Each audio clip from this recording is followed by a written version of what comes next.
Hello, hello, and welcome to Black Sky Legion. Let me mute this because I think we're getting echo back from that. There you go.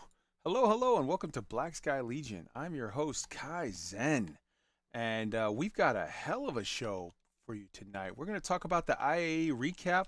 We're going to talk about some Expanse. We're going to talk about some super secret gossip about Squadron 42. We're going to talk about the wrapping up Foundation season 1. We're going to talk about some Cowboy Bebop. We got a lot to cover. I'm your host Kai Zen. I am playing New World right now in an invasion, sorry.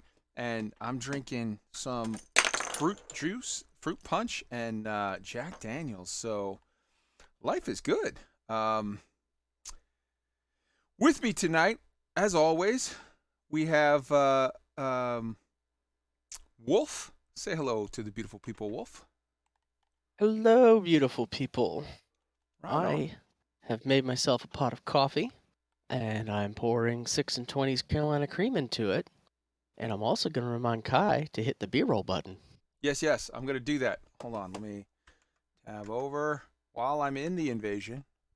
I hope the people that are having me fight for Cutlass Keys know that I'm with you in spirit. Here we go. There we go. We got B-roll.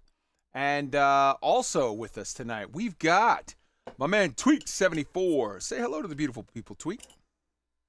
Hello, everybody. We are back after a little break over the holiday weekend last week. Hope everybody had a good holiday and hope everybody's ready to talk about some amazing sci-fi things happening around the world. Hell yes. And also, we've got with us ELIX. Say hello to the beautiful people, ELIX, and tell us what you... Actually, ELIX and Tweak first. Tell us what you're drinking tonight. What do you got in your coffee? Funny enough, I guess I must have been like mentally connected with Wolf or something. Must have been psychically talking to each other because I got some 6 and 20 in mine tonight as well too. Everybody's feeling pretty healthy. Everybody's feeling pretty good. It's time to kick back and relax a little bit. Hell yeah. ELIX, how are you doing tonight? What's in your coffee? Or what are you drinking? I'm doing all right. I got myself into Final Fantasy 14 Endwalker. I'm just going to be doing some fishing during the show, so Right on. you know. Tonight in my glass is Alberta Premium Cask Strength Rye Whiskey at 63.7%. I'll be sipping that slowly. Hell yeah. That sounds legit. Sounds like it doesn't take prisoners. Nice. As it came out of the barrel. Nice. All right. So let's get right on with it. How about we start with some Cowboy Bebop? I know that's going to be controversial. I got to say, so Netflix put out Cowboy Bebop, and I watched the whole... It's been out for, 2 weeks now, but it came out literally the day of our last show, and then we took Thanksgiving off. So I got to say, I know it's controversial. I liked it. I thought it was very cool. Yes, there were definitely some things where it's like, well, this was different than the anime. And there were some things that I was a little, that could have been better. That could have been whatever. But overall, as a fan of Cowboy Bebop, I got to say, it was cool. I think it will introduce a lot of people to the original material. I'm never a purist. I'm always like, I don't give a shit, man. Change the story around if you have to. Just make a good story. I don't care. I feel like they did that. Jet Black. I've heard some controversy of like, dude, he's a black dude. He's supposed to be a white guy, whatever. Like, I have no time for that. This Jet Black was, I think, the absolute best part of the whole show. He was Jet Black. That actor, you could tell, was a fan of the anime, and he just captured and embodied Jet Black so very, very well. Part of Jet Black's whole story is a little different in the show as opposed to the anime, and it was more in the anime. I think it was much more of a critique of the whole sort of situation in sort of like the late 80s in Japan, where it was kind of known that sort of the mafia had bought out the police to a good extent, and so long as they stayed within certain whatever, there was a lot of collusion back and forth. And I think that's kind of the whole syndicate story, sort of in a nutshell. Um, and I like the anime version of that storytelling a little bit better, but I think they still told an interesting story and they told it well. Let's okay, Faye. Let's get into Faye. Faye was changed around a lot. I mean, she was very much more sexy and like seduce you and then like pull a gun on you, like not actually seduce you as in like do stuff, but like she always had stuff hanging out and stuff barely covered and whatever, and then she would pull a gun, like she disarmed you with her sexuality and then would pull a gun on you and whatever. Different, a little bit different Faye, obviously in this one, but I think the actress Faye was awesome. I thought Johnny Cho, whatever, I think he was great. So, hop in, guys. What did you guys think of Cowboy Bebop, and what do you guys think about sort of the controversies around it and whatnot? I kind of like how they changed Faye's character from the overtly over-sexualized, badass assassin chick to still a badass, assassin chick, but a more believable femme fatale. I think it did the character some justice. I think a lot of the Faye story too was supposed to be sort of an overt criticism on privatized medicine, in the anime when you really get into it. Whereas this one, it was more just, I gotta say, I love Faye's mom. I love the interactions between Faye and her mom, the rest of the Bebop crew and her mom. That was all stuff that was different than in the anime, and I dug it. It was a different story, but I thought it was a good one. Anybody else? What do you guys think? Yeah, I've watched probably 4 or 5 episodes of it now. I'm probably the target audience that you're referring to, actually, Kai, because I am not an anime fan. I can't actually get myself to sit down and watch anything if it looks like anime. Really, I don't know what it is. I just don't like it. This to me is, the story itself is okay. This show feels like something like when you got a half hour and you want to fill some time and you throw it on and you enjoy it and it's a little quirky, and then you turn it off and you forget all about it, and then you go back to Netflix and, oh hey, there's another episode there. That's right, I forgot about that. Boom, play it again. It's enjoyable. It's quirky. It very much feels like, and I have to believe this is a intentional direction that they went with it, but the art direction, the music choices, it very much feels like programming I remember watching from the late 70s when I was young, with the quirkiness of everything. So it's been good though. I enjoy the openness of it, the flying around to different stations and the earthiness of things and stuff. I enjoy the overall arc of everything in it. I'm not in love with it yet. Okay. So with regard to the music, the anime itself, like a lot of that was stuff that was pulled from the anime. The anime itself was famous for its music and its musical stylings and its like great taste and just phenomenal jazz stuff and all of, I mean, just the anime was incredible for that. Yeah, it definitely, though, anime is different. It tells a story that's different to, I think, a lot of Western audiences in the way, in the structure and the framing of it. There's a lot of things that to sort of the larger Western audience will be very unfamiliar, let's say, in how the phrasing, let's say, of it. It's much more sort of a weird poetry kind of a thing that has its own pace and styling. ELIX, I know you had some reservations early on with regard to it. Have you checked it out? What'd you think? ELIX? Hello? All right, I guess ELIX is stepped away for a moment. All right, so that's Cowboy Bebop. Any closing thoughts? Any whatever? I'm excited for. I'll say this.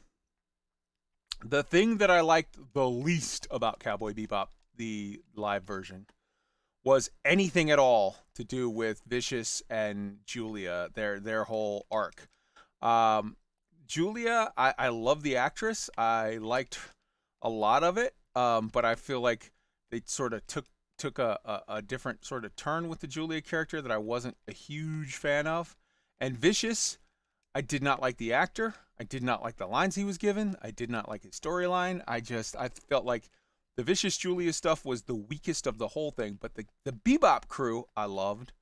And yeah, so we'll see. I think there was. I do hope for the next like quote unquote big bad. They a little bit better in the casting, but a lot better in the believable lines that they give the characters. Vicious was painful to watch. Yeah. Yeah. Well, there you go. So next up, let's talk about some Foundation. Like I said, season 1 ended, and we haven't really sort of gotten into it since then because we took the week off for Thanksgiving.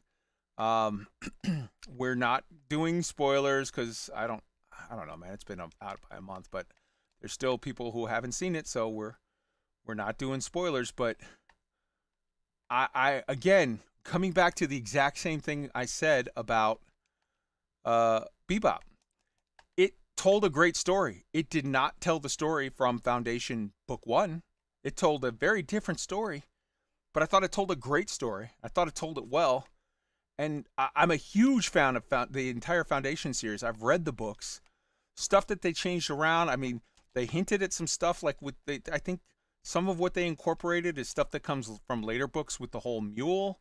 Some of the stuff was from Prelude to Foundation. A lot of the stuff they just made up whole cloth, the whole Brother Day, Brother Dawn, Brother Dusk stuff.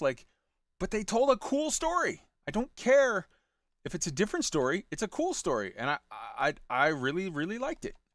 Anybody else got some opinions on this they want to share? Wolf. I love Foundation. Oh, there you go. Absolutely loving Foundation. I'm only up to episode 7, I believe, right now. But you were a fan of So the I've book got- as well, right? Well, no, I've never read the books. Oh, okay. I've read other Asimov books, but somehow I missed these ones. So I don't know the story for this one any better than I did Cowboy Bebop. Gotcha. But totally different shows. I mean, Foundation is what I would call grandiose, epic storytelling. Yeah. Bebop is more story of the night kind of thing, or story of the week, I guess, kind of thing. But yeah. Foundation is very much more sort of in the Expanse or Game of Thrones in that epic, huge Western style, whereas Bebop, the anime, and the Netflix show, as much as they were different, they both had a very different, not as Western feel to it for sure. Wolf, what'd you think of Foundation? Yeah, so I won't give any spoilers, but I am just as excited for the next season of Foundation as I am for every single time it's been, all right, now we gotta wait for the next season of Expanse, or we gotta wait for the next season of oh shit, what was the other of The Game of Thrones Mandalorian? or okay. Yeah, all of these things. It's just like, yeah, give it me is more. that I level want of it good. now. Stop making me wait. Damn it! Like, Hell yeah. oof. Hell yeah. I love the writing. I love where they've taken liberties for things to give the audience some benefits, like especially with the whole way they did Empire in the visual adaptation. It's hard enough to read a book series and keep track of who's who and what's what and things as you span lots of time, let alone having very intricate stories involving, like, okay, this is happening here, and then this is happening here, and this is happening here. And you can say this about Wheel of Time. You can say it about all kinds of different stuff. You can't do that visually because you're gonna lose the plot completely with the person watching it. The things that they've done for keeping things fluid and making it easier to understand, and yeah, there's been some exposition, but it's not been terrifically, like, entire, like, 20 something minutes of it. man, I just love how it is. I love how it looks. I love how it's written, and I want more of it. Yeah, hell yeah. Elix. Sounds for Foundation too. The music and everything in Foundation, all of it just feels so good. It's like really top-notch sci-fi, I think. Absolutely. Elix, you got any thoughts on Foundation? No, but it's awesome hearing all of you enjoying it. Right on. You know, like that's right on. Beautiful. All right. You mentioned Wheel of Time. Let's take a second. I know it's not space stuff, but let's break the rules for just a half a minute and say, man, I'm loving the hell out of Wheel of Time. It's just every episode better than the last. I'm having so much fun with it. And yeah, anybody want to hop in with anything on Wheel of Time with spoiler free before we move on? Haven't really gotten into that one too much yet. Just watched the first episode, but time is limited. Oh yeah. No, it's definitely a thing where there's not enough hours in the day to enjoy all of the awesome shit that we have right now. And having said that, even though there's not enough hours in the day, I'll say this, man, I have also been rewatching while I've been grinding away at New World. I've been on the second screen rewatching. I bought seasons 1 and 2, and they were cheap as hell. I bought seasons 1 and 2 of The Orville on Amazon, and god damn, I had seen like 6 episodes previously of the show. I gotta say, The Orville is maybe some of the best Star Trek period that's ever been written. The Orville is amazing. You think I thought of it more as just that comedy show, but they delve into so many very deep Star Trek issues in the best style of, you know, TOS, the original series Trek from the 60s, like so well. There's social commentary, and there's, I mean, let's be honest, the best of sci-fi is some sort of social commentary. It's a lot of, it's a lot of that, but like the science in it is great, that the premises are great. They tell interesting, provocative stories. Huge fan. I know they're making season 3 now of The Orville. Get on that show if you have not seen it. I give it my highest recommendation. If now you might be like, I don't, I'm not interested in your recommendations. I don't like your taste in stuff. Okay, well then, whatever. It might not be for you. But if you're one of those people that are like, yeah, man, you steered me to this one and I liked it. You steered me to this one and I like it. I'm steering you to this. It's good. It's so good. Any comments real quick on the Orville before we push on? Oh, I'll second you on the Orville. I watched it when it was live on TV, season 1 and 2, and season 1 was good, but season 2 got more serious and a little heavier sci-fi. And yeah, people look at it like you said. They see the guy's name escapes me now. They see. Well, all of them, and the creator of it too, Seth MacFarlane. That's right. They see Seth MacFarlane and they think comedy, and that's what they look at that as. Oh, it's a parody of Star Trek. But when you actually watch the show, you see the incredibly deep issues that have multiple layers to them that they actually address and solve in these shows while still having fun and telling some jokes, and somehow they make it all work with lovable, likable characters in the show as well, which is a rarity. So keep in mind, yeah, the Orville's been on pause for quite a while. I'll be curious to see when it comes back and what they do with it. Oh yeah, keep in mind, Seth MacFarlane is a massive Star Trek fan, to the extent of he even talked himself onto getting a cameo role in one of the movies where he played like the captain of some ship somewhere. He is a huge Star Trek fanboy in the truest sense, and it shows. What he did with that show. I think it's just incredible. Last call on anything about the Orville before we move on, because we're hitting a lot of subjects tonight. All right. So next up, how about we talk a little bit about No Man's Sky? So No Man's Sky is doing an amazing thing. They are in the midst right now of a like the re-release, or I don't, how do you want to call it, of Expeditions 1 through 4. So what they're doing is you can go and replay all of the expeditions 1 through 4, and like Expedition 1 has been going for like a week, and it's going until I think like next Tuesday. Expedition 2 will then pick up and go for like 2 weeks. Expedition 3 will go for 2 weeks, and then Expedition 4.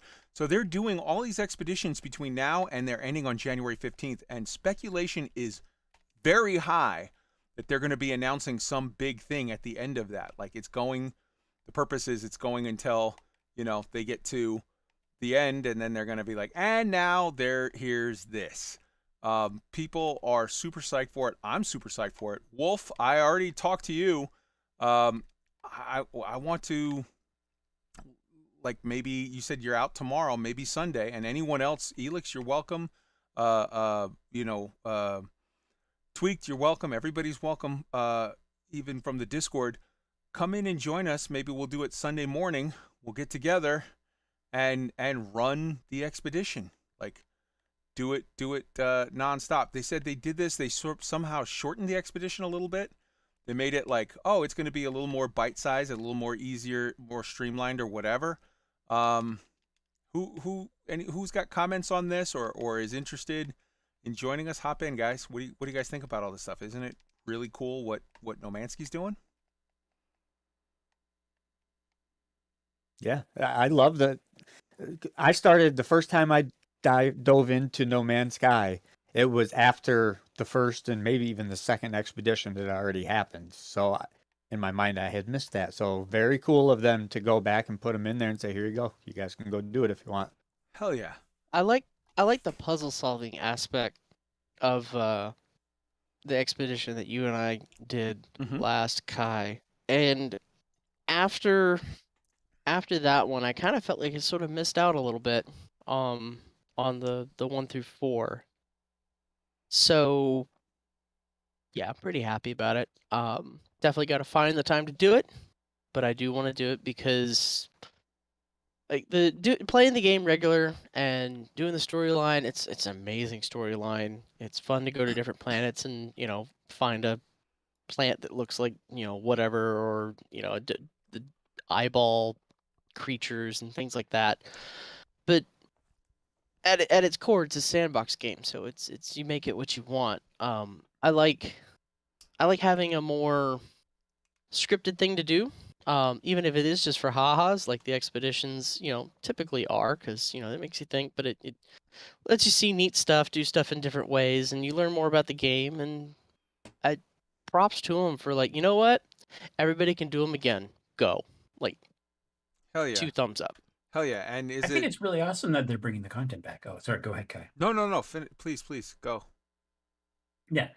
I was just saying, I think it's really awesome that they're bringing the content back because they're keeping it evergreen as opposed to being like, well, yeah, that was a really cool thing that we did 3 years ago. And, you know, man, it'd be cool if there was some way for you to experience it. Oh, wait, there is. Mm-hmm. And for go ahead.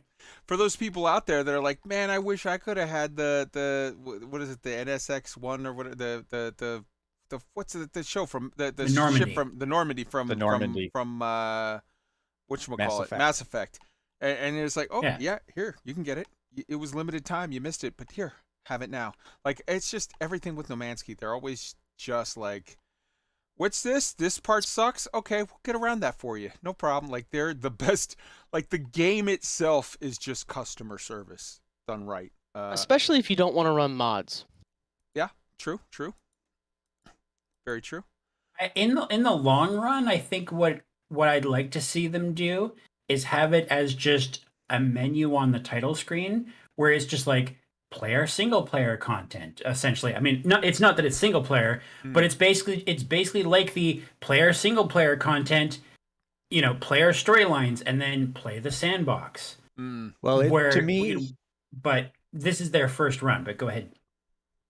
Yeah, I was just gonna say, to me, this kind of feels similar to what Rockstar did in Red Dead Online. It started out with what they called legendary bounties that were timed. You had like a week to do it, and then it was gone, and you never got it. And then months and months later, an update came, and then all of the legendary bounties were there on a menu for you to go do whenever you wanted to. So, okay. Yeah, Well, like I think that would be something cool. Anyway, go ahead. Yeah, no, that definitely sounds cool. I'm digging it. I'm like I just I have been nonstop nothing but New World for like 2 months, and I'm ready to like I'm getting close to achieving all of my primary goals, and then being able to sort of put New World on a rotation of 2 or 3 nights a week, and then mix in a night of No Man's Ski, 2 nights of Star Citizen, whatever as we go. Um, but I I just love No Man's Sky. It's just always so good. So look forward to hearing next week, Wolf and I and anyone else who's willing to join and come on and talk about it, our sort of experiences in Expedition 1. So yeah, we're gonna be some pioneers. I'm down. I'm ready for it. Which takes us to, let's talk about. I want to save Star Citizen for last. I'm sorry for making people wait, but like, trust me, we're gonna get into Star Citizen. Let's talk I was about about to dig in. let's talk about Go Elite. ahead. Let's talk about Elite Dangerous real quick. I know Tweaked, you had some thoughts, and some feels, and some experiences in Elite. So let's talk about it. Take the floor. Well, yeah, I've been playing, like I said the last show, I think. I've been playing pretty much nothing but Elite for weeks now, really, because one, my HOTAS started working and it was easy to map for that, so I was using that. But I'm still just finding it runs so good. It is easy in timing. Yeah, if I have an hour to play, I can get in, turn it on, go do a mission or two, and then be done. It's tidy. It's clean. But I just think FDev deserves some credit because they are working really hard. It's in a much better place now than it was 5 months ago. Hmm. I think I'm confident in saying right now that if you enjoyed Horizons, then you should also enjoy what Odyssey is now. It just opened things up the way I was hoping that it would. It's not perfect. There's still things that you got to look past, and you got to definitely separate the two big games. You can't. That's the key. But they confirmed on the I guess it was the Tuesday stream this week that update 9, which is going to bring a two-seater combat SRV to Mhm. Odyssey. Mm-hmm. It's going to bring a new multi-use Olympic controller, which is going to be Horizons and Odyssey, which means console as well are getting the new Olympic controllers. So it's not much, but yay, at least there's something new to look at in the game. And then they confirmed that update 9 will be late next week. Update 10 will be early in the new year. Mm. And update 10 will include Fleet carrier interiors. that's it. Fleet carrier interiors for some reason. Fleet carrier I just got popped you. out of my head I there. got you, brother. Yeah. Yeah. So they did confirm, we were speculating that fleet carrier interiors are going to be a ways down the road, but they confirmed update 10 will have the fleet carrier interiors, and they are going to show them off what they have work in progress on the Christmas stream that they have later on this month. Mm. So Okay. that's some good stuff. And then they hinted at things to come as far as the engineering, the grind for the materials that they're looking to change, Mm. and more stuff coming next year when after the new year. I just believe that since I've been playing the game, and mind you, I realize on console it's still much the same, nothing has happened. But on PC right now, I have never seen the game change as much as it has in the last few months. Mm. I've never seen so many changes to Elite Dangerous as what I've seen them do over the last few months. They're working hard to make it better, to get it to a better spot. And I believe it is. Have There's they some great imagery. There's some great scenery.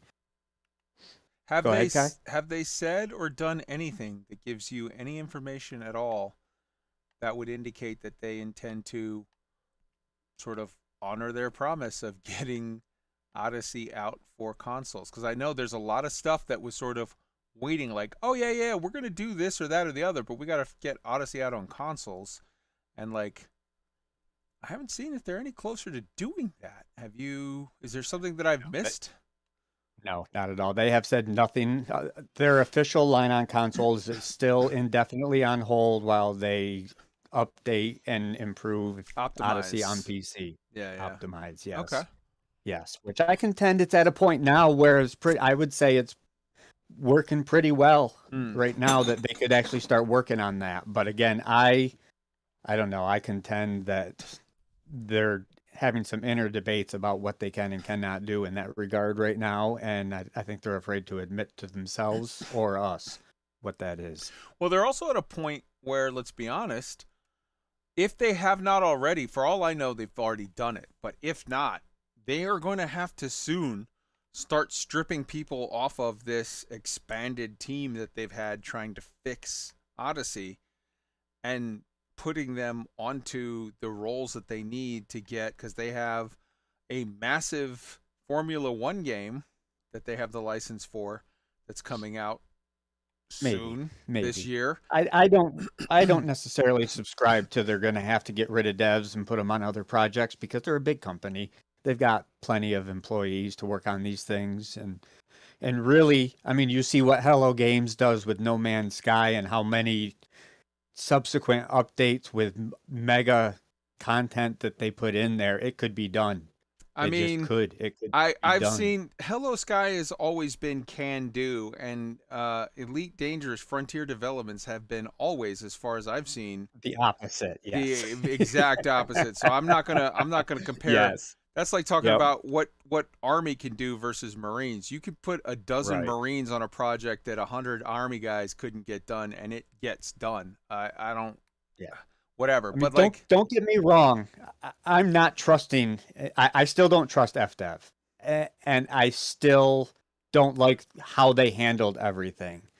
That being said, I see a change in the way they handle things right now, and not just not the change from when they said they were going to change, but in the last 2 months, I've seen a shift, and there's been information gathering happening, and there's been things going on that they've been putting in the game and different things. And it's just, it feels like they have shifted their personality almost. So I'm wondering if they prioritized it a little higher now or something. Maybe, who knows? But I will say this: if we're going to talk about Frontier, I got to bring this up. So Obsidian Ant just put out a video saying, like, whatever, 3/4 or 2/3 or whatever of Elite players will not play Odyssey in 2022. And that was interesting. In addition to that, we have a situation with Odyssey, or with Frontier and Elite Dangerous at the moment. Frontier lost 40% of its stock value in one day, like a week ago. And this is on top of them having previously lost like 40% of their stock value since May 19th, since Odyssey released. So I guess my point or my question is, if they're making all of these changes, I've heard from people that are still sort of looking in on Elite that, hey man, the Thargoids attacked and burned this station, the Thargoids attacked and burned here, the Thargoids attacked and burned there, and like none of it's getting fixed, or none of it's whatever. Like there's not a player base there right now to do this stuff. So I guess my question to you, Tweaked, is that your impression? Are you getting the impression that it's like they may be fixing their stuff, but it's going to be a little bit rough, because if you don't have players there to interact with the story, to do the CGs, to do the whatever, like how does that work? It very well may be too late. I mean, if you look at the Steam numbers, it's been going up over the last month or so. Yep, every day by like 10%.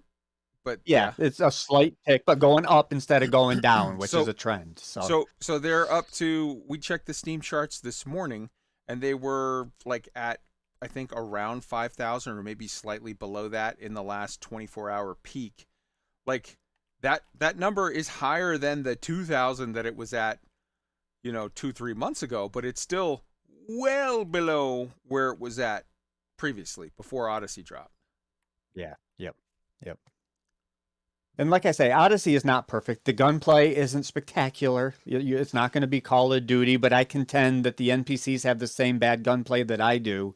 And when you're in a battle with them face to face, you don't really worry about the gunplay or the quality of it. It's intense at times. So it's fun. If you have it, if you've been holding off on it, the FPS, the optimization since update 8, or actually, I guess it was 8.1 technically, that patch, it's been really stable. It doesn't bounce up and down anymore. It's been very steady. It's in a pretty solid state, a playable state now. And I've been able to have fun with it. So the BGS pulled me in. So what again. is your feeling about just like, are there the proper numbers out there to get like shit done? Like if Thargoids are attacking and there's not enough players repelling the attack and or repairing the stations, like what does that look like? What do they do? Or are you saying like, nah, I think they'll be fine with that? I don't know that it's important. I mean, even when it was at its height and those things happened, yeah, you had Operation Ida that would go out and put those out, but the bulk of the player base, they didn't care. How many times did you drop everything and go rush out to a station to ferry passengers out? Very rarely. It was like, I'm doing my own thing. I'll do that some other time. So it happens. It's happened over and over and over again. If you've been playing the game for a long time, it's like, oh boy, another burning station. I personally have not seen a player base, to be honest, on PC, because I don't have the friends list on PC that I do on Xbox.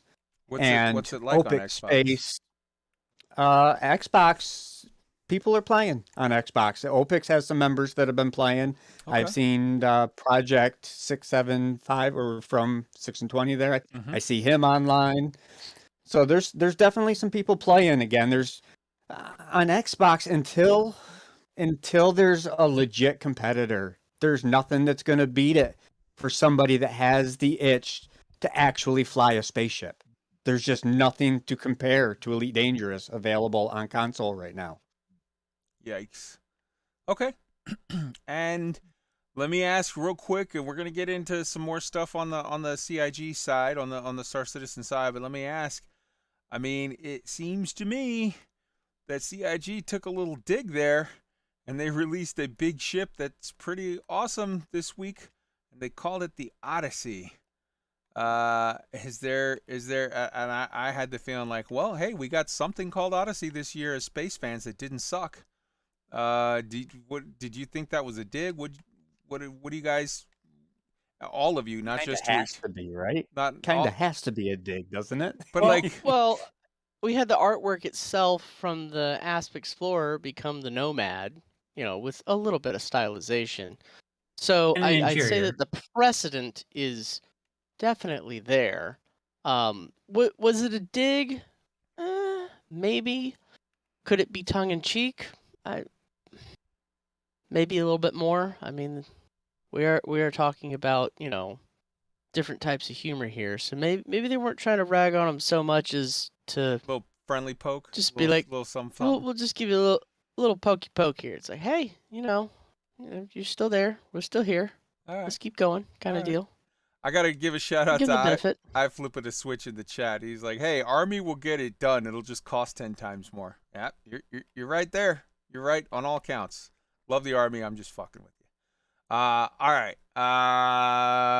Tweaked. What did you think? Was that a dig? And if so, you got to be honest with you. I got to be honest with you. Like I said, go ahead. I think it has to be a dig. How could they name a ship the Odyssey with everything that's gone on in the space game industry in the last 6 months and not think, I wonder if this is a good time to do that? It had to be intentional, right? And props to them. Why not? And they did just drop also an art piece on the new body armor sets, and it says the tagline real big is live dangerously, stay safe. And I was like, oh shit, son, that's hilarious. Maybe that's just me, but go ahead. No, it's pretty good. I do have to step in as the Star Citizen fan and just say, like, it is an exploration ship, so it's not as if they're calling. It's not as if they called the Redeemer the Odyssey. It's like, oh yeah, introducing the Odyssey. What is it? Oh, it's just a big fucking gunship, and it's actually the old thing that we had before, and we just renamed it Odyssey because no reason. I feel that doesn't quite line up, right? I feel the need to correct you, Elix, when you say, as the Star Citizen fan, I think every person in this chat is a Star Citizen fan. Well, but I mean, if anyone in the call is here because of Star Citizen specifically, it's basically me. Okay. But but I mean, but point is that it is if they had said, like, with the Odyssey, you'll make sure that you'll walk like, walk like the first heroes of old stepped on the moon, and they indirectly reference the Armstrong moment. Yeah. If they did that, then it would be like, okay, oh, there you go. I still think, and you know what? Here's the thing. Between us, like, Elite has for the longest, like, Star Citizen has been very classy towards Elite in general. There have been some shithead fans that have been really shitty on Elite, that whatever. But by and large, the project as a whole and the fan base in the whole has been sort of okay with Elite. Some of them said, hey man, it's not my thing. It's a little too surface level for me. I'm looking for something more in depth. And that I don't think is a shitty comment. I think that's a completely fair and valid criticism. Different people like different things. I might like hot dogs. You might only like filet mignon. My thing is a little facile compared to your thing, but that doesn't mean that you're shitting on me. It just means we have different tastes. But I think there has been an undercurrent of the Elite Dangerous community on their official forums sort of allowing / maybe even encouraging with some of the mods people to take the shit out of Star Citizen. And I think that every once in a while, you take a couple jabs and then you throw a little elbow back just to let them know that you're there. But whatever. I mean, maybe it's just a complete coincidence. Whatever. That's fine too. But yeah, I had to comment on it. I thought that it was interesting. If anybody's earned the right to brag a little bit, I would say it would be CIG at this point in time, because what they've been doing has been working, period. It comes in, they hotfix it, it works, it's playable, and it's really fucking good. So hell yeah. It's kind of the exact opposite of the way FDev's been of the last couple of years. I have to bring up one particular thing, because the fact that the ship is named the Odyssey did not, and that happens to be the name of the Elite Dangerous thing, did not miss either subreddit. And I'm not going to get into subreddit drama. I'm just going to touch on one of the top comments on the Star Citizen subreddit side, where they talked about, hey, blah, blah, blah. What, they basically made a comparison of, like, this Odyssey has a ship interior. And then one of the top rated comments was, well, technically as a piece of concept art, it doesn't. It is still a concept at this point. They haven't actually made the ship in the game. Okay. That's an important thing. It's true, but I don't think with CIG you ever doubt that it's actually coming. Oh, it will be coming. This isn't the Panther Clipper that everybody wonders, will it ever be here? You don't know. But this will be here at some point in time. And what about Tweaked your it's feelings? just not there yet. What about Tweaked your feelings on Obsidian Ant's video where he said, like, 2/3 of players of Elite players will not play Odyssey in 2022. What'd you think of that? I question the numbers. I always question numbers when I see polls like that personally, because obviously you take your whole console player base, everybody on PlayStation, everybody on Xbox, they aren't playing Odyssey in 2022, most likely. And people that are playing Horizons at this point in time, I can't imagine just staying in Horizons and doing the same old for forever. I just don't think you would still play. That's kind of crazy to me, but it's it surprises me, and I do know I've got friends myself that got burnt by FDev and they just refuse to come back. They refuse to even give it a try to take a look at what it looks like now. So there could be a lot more out there like that. All right. Okay.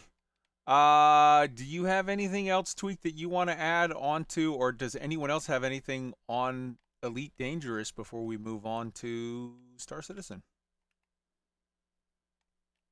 I mean, Go ahead. I hope they keep on delivering. You know, like they've really got to recover if they want. Basically, they've managed to stop the bleeding at this point, and that works for so long. And then you need a second act, and they need to get something out there. I think like the best thing that could happen to them at this point would be for them to accidentally and like legitimately accidentally, although it could be accidentally authorized by the PR department, Leak. accidentally leak what's coming, what they have plans for after Odyssey. Like not major storyline. It would be really unfortunate if they leaked like the very next surprise that's going to happen once they get it on consoles and can start moving the storyline forward for everyone fairly. If it gets it. If Yeah. Well, yeah, but the point where they just go, all right, well, we're moving with the storyline, the stuff that we've been holding back because of console not being parity. Whatever they do to resolve that, like if there was a leak that went after that and looked at what is being worked on towards the next thing, that would build confidence because they would have the plausible deniability of like, well, this doesn't look good because we never wanted this to be released publicly. You weren't meant to see this. It's obviously not going to be the quality that they expect from a nice polished PR release, and it kind of ruins the surprise. But they're at a time when surprises don't help them necessarily. They need less surprises and more firm info to really reel people back. Okay. So I hope that they kind of, because like that was the lesson that I hope that was kind of taken with the big leak back in 2015 with Star Citizen. It was a really bad leak in the sense that the enough info to reconstruct the plot of Squadron 42 fell out. There was a bunch of internal tools, the encryption tools to sign the builds. All of that stuff obviously shouldn't have come out, but also everybody saw tons of the entire Vanduul fleet, which had been completely hidden, and was like, wow, it turns out they really are working on all the stuff they say they're working on. It's actually there. So that brought a lot of confidence to the community, even though you would think that it was a really bad thing that all that leak happened. On the back of it came this renewed sense of, wow, they really are earning our money. Okay. So it'd be bad for Frontier to have something like that happen, but they need to get that info out one way or another. Yeah, I don't think that needs to be a leak. I think that very definitely needs to be an answer to the deafening cries of the vast majority of their player base who are saying, give us a fucking roadmap. Let us know what's coming so we have some clue whether or not this project is worth our time at this point. Yeah, I mean, if they could make it an official report, that would be even better. But I'm just knowing Frontier. But go ahead, Tweet. There's nothing about if they can. They can. They are the bosses, right? They can. They just now, have I was going to say, it. I totally agree that for the overall health. I mean, if they came out and said, "Okay, listen, guys, we've changed our minds. We've listened to you. The next DLC is going to be in 3 years, and it's going to be ship interiors, and it's going to cost you $60." I'd say, great. I know where the game's going. I love it. You want a shot in the arm to get the player base back right now, the PC player base. The one thing that most people were waiting for was the first-person Thargoid combat, and we haven't had that at this point. They have in the past said they are no longer holding the story up for the consoles. Oof. So I wouldn't be surprised if at some point they decide to use that card that they're holding in their back pocket. Oof. If you do that, I get it. That's a huge shot in the arm, I think, to some of the PC base that at least. So some of the PC player base is gone and they're never coming back. The ones that have said, fuck you, you lied to me and I'm mad, I don't think they're coming back. But the ones that just said, I'm kind of bored, I think you're exactly right, Tweak. You could get them back with that. But if you do that, if you drop FPS Thargoid encounters, you are effectively, and I mean, maybe they have to anyways because they're not going to be able to get it. You are effectively writing off your entire console base. I think they, not for nothing, have kind of done that already. I agree. With the simple fact that all they ever say is it's indefinitely postponed while we work on PC. It's been months of that line now. They could come out and give some kind of a, hey, this is what we're thinking. This is the problem we're having. Come up with something. Talk to us like adults. The console community is still bored. They are still waiting patiently, and some aren't waiting so patiently. I know Down to Earth had a video about it a week or so ago about the console or the lack of Odyssey on console.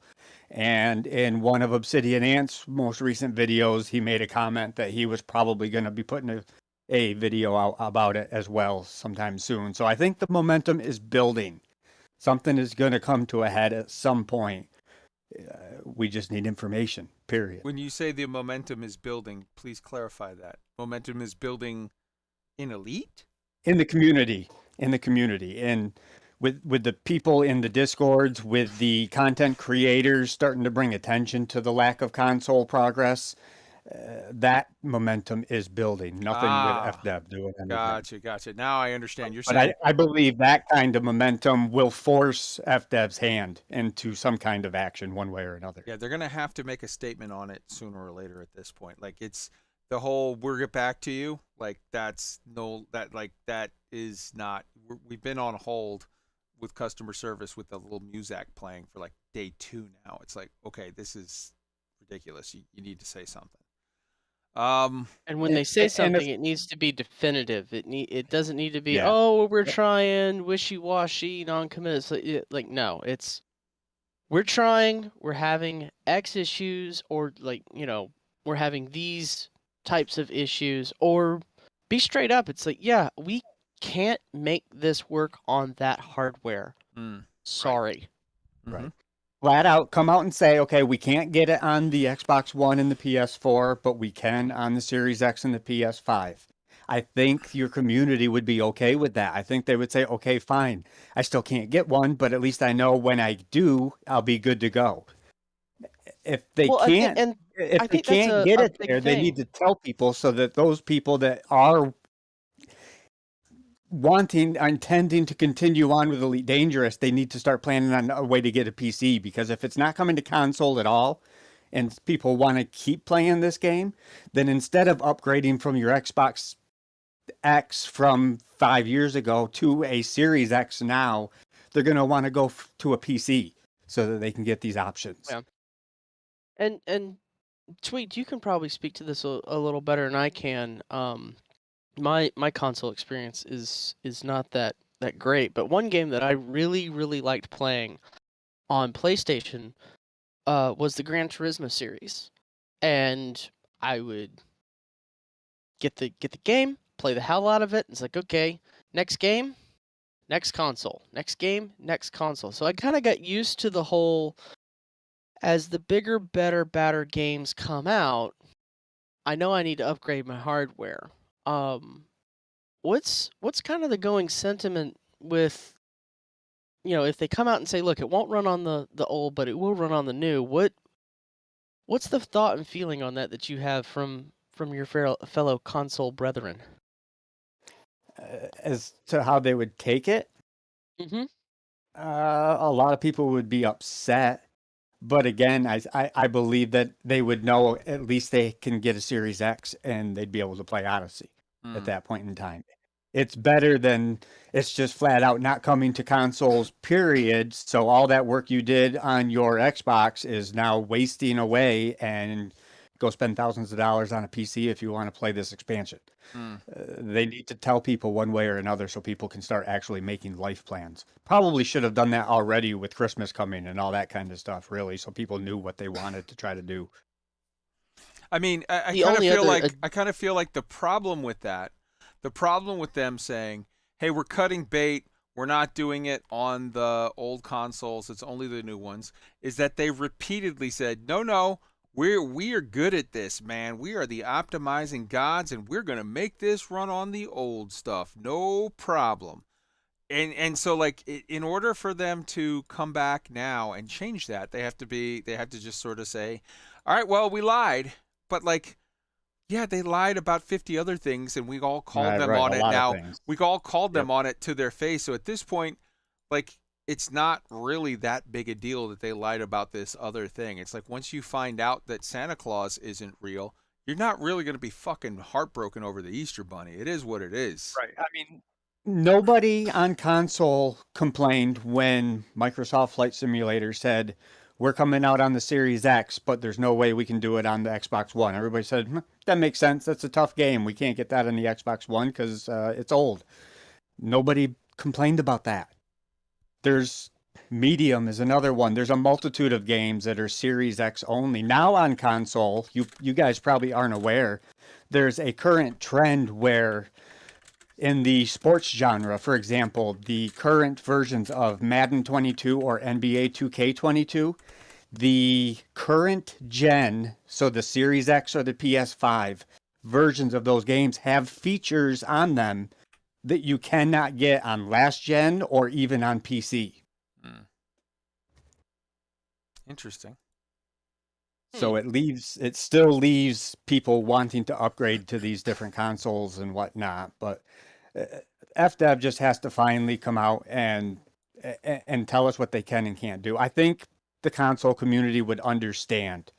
There's nothing, as I've said, there's nothing on Xbox even that comes close to what Elite Dangerous was on Horizons, much less what it is with Odyssey added to it. While not perfect, it's a whole lot more than what it was before. And there's nothing out there like it. I mean, Mass Effect, I can get on my Normandy and I can travel across the galaxy and go to different stations and planets and cities and things like that. But I'm a linear track. It's not an open world like Elite Dangerous is. And I find that what they've added to it has really helped with my, I won't say immersion, that's not the right word for it, but I guess my enjoyment of the universe again. Okay. They've enriched the experience. I think let's go ahead and wrap up our Elite talk at this point because, man, the night is getting away from us and we got some stuff to get to.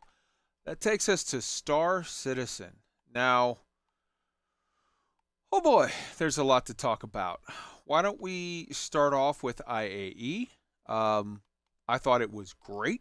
I dug a lot of the stuff about it. I thought the cheap token, the Spartan was great. I think it's a cool little whatever, and I think at a $65 LTI token, it is both an interesting vehicle. I think a lot of people will buy it who don't even buy ground vehicles just for the LTI token.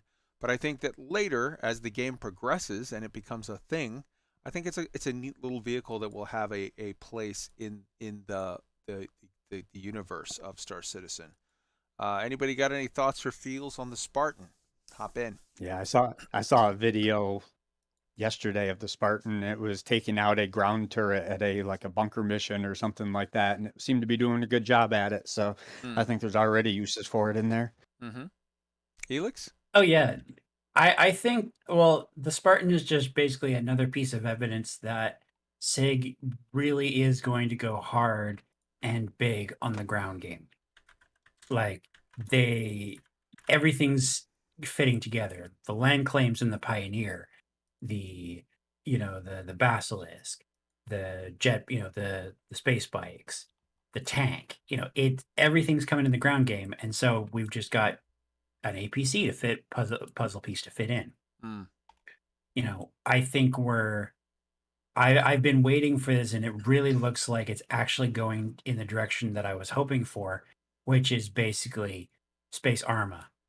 that you can also fly spaceships in. Mm-hmm. Okay.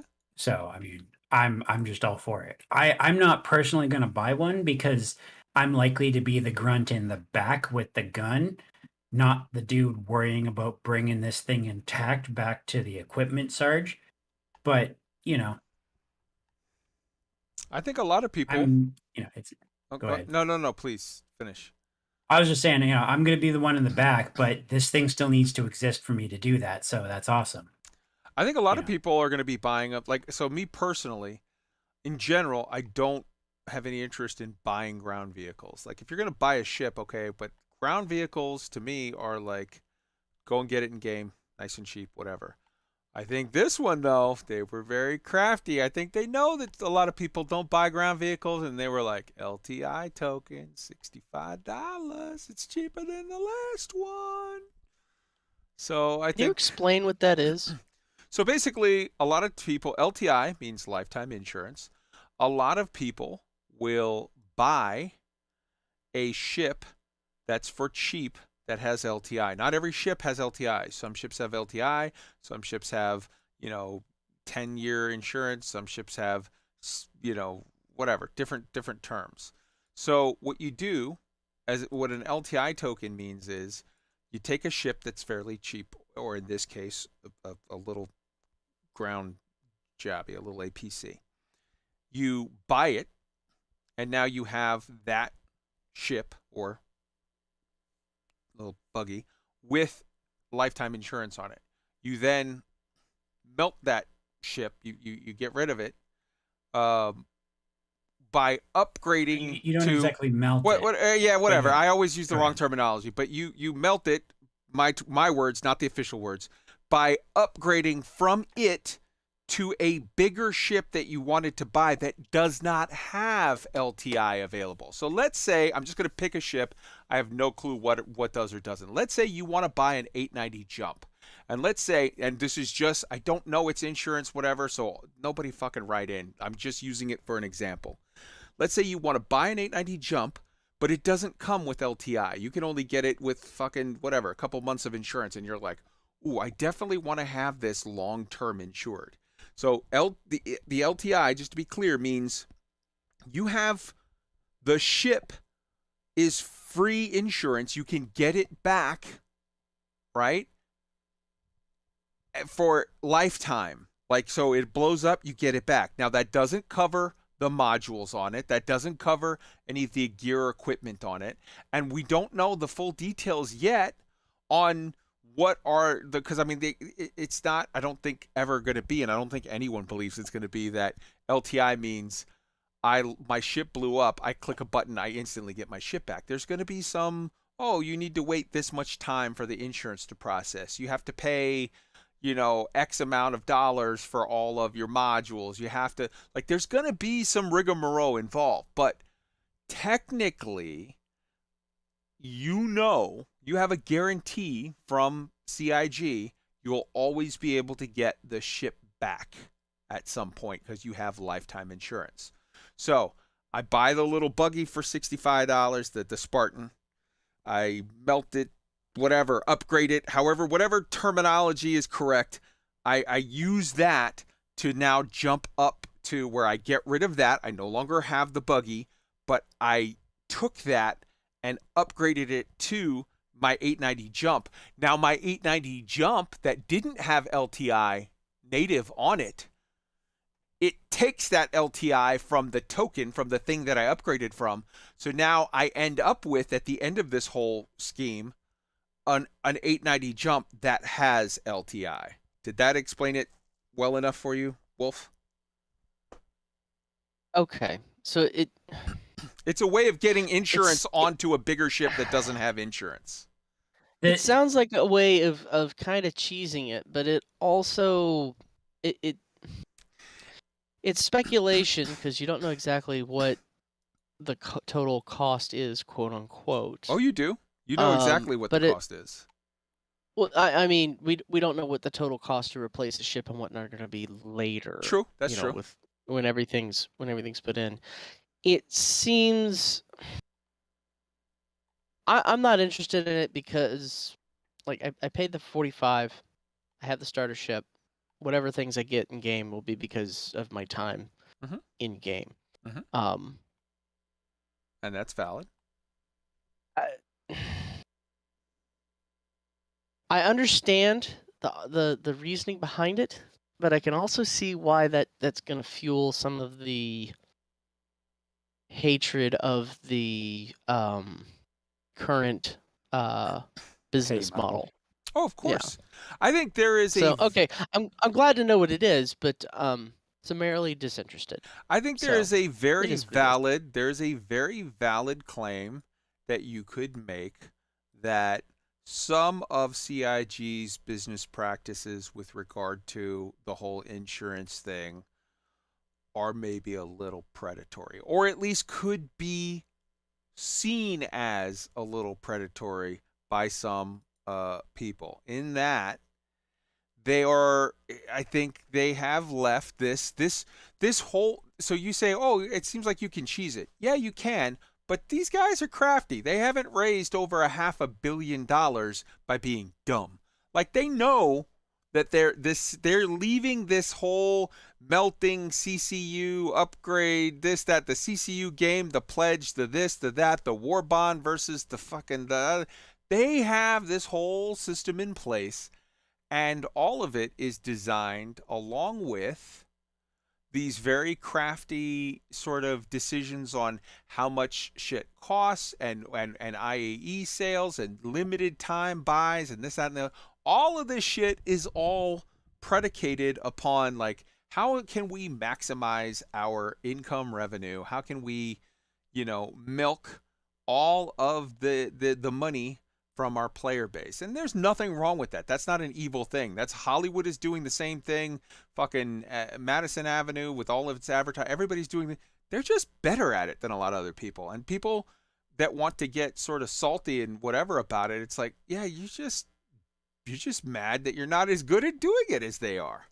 So, like, yes, this whole system is a thing that involves a lot of weird cheesing and play and whatever, but, like, it's all the puppet masters of this whole thing are CIG, and they're doing it to maximize the money they can get. And you know what? As a company, they should.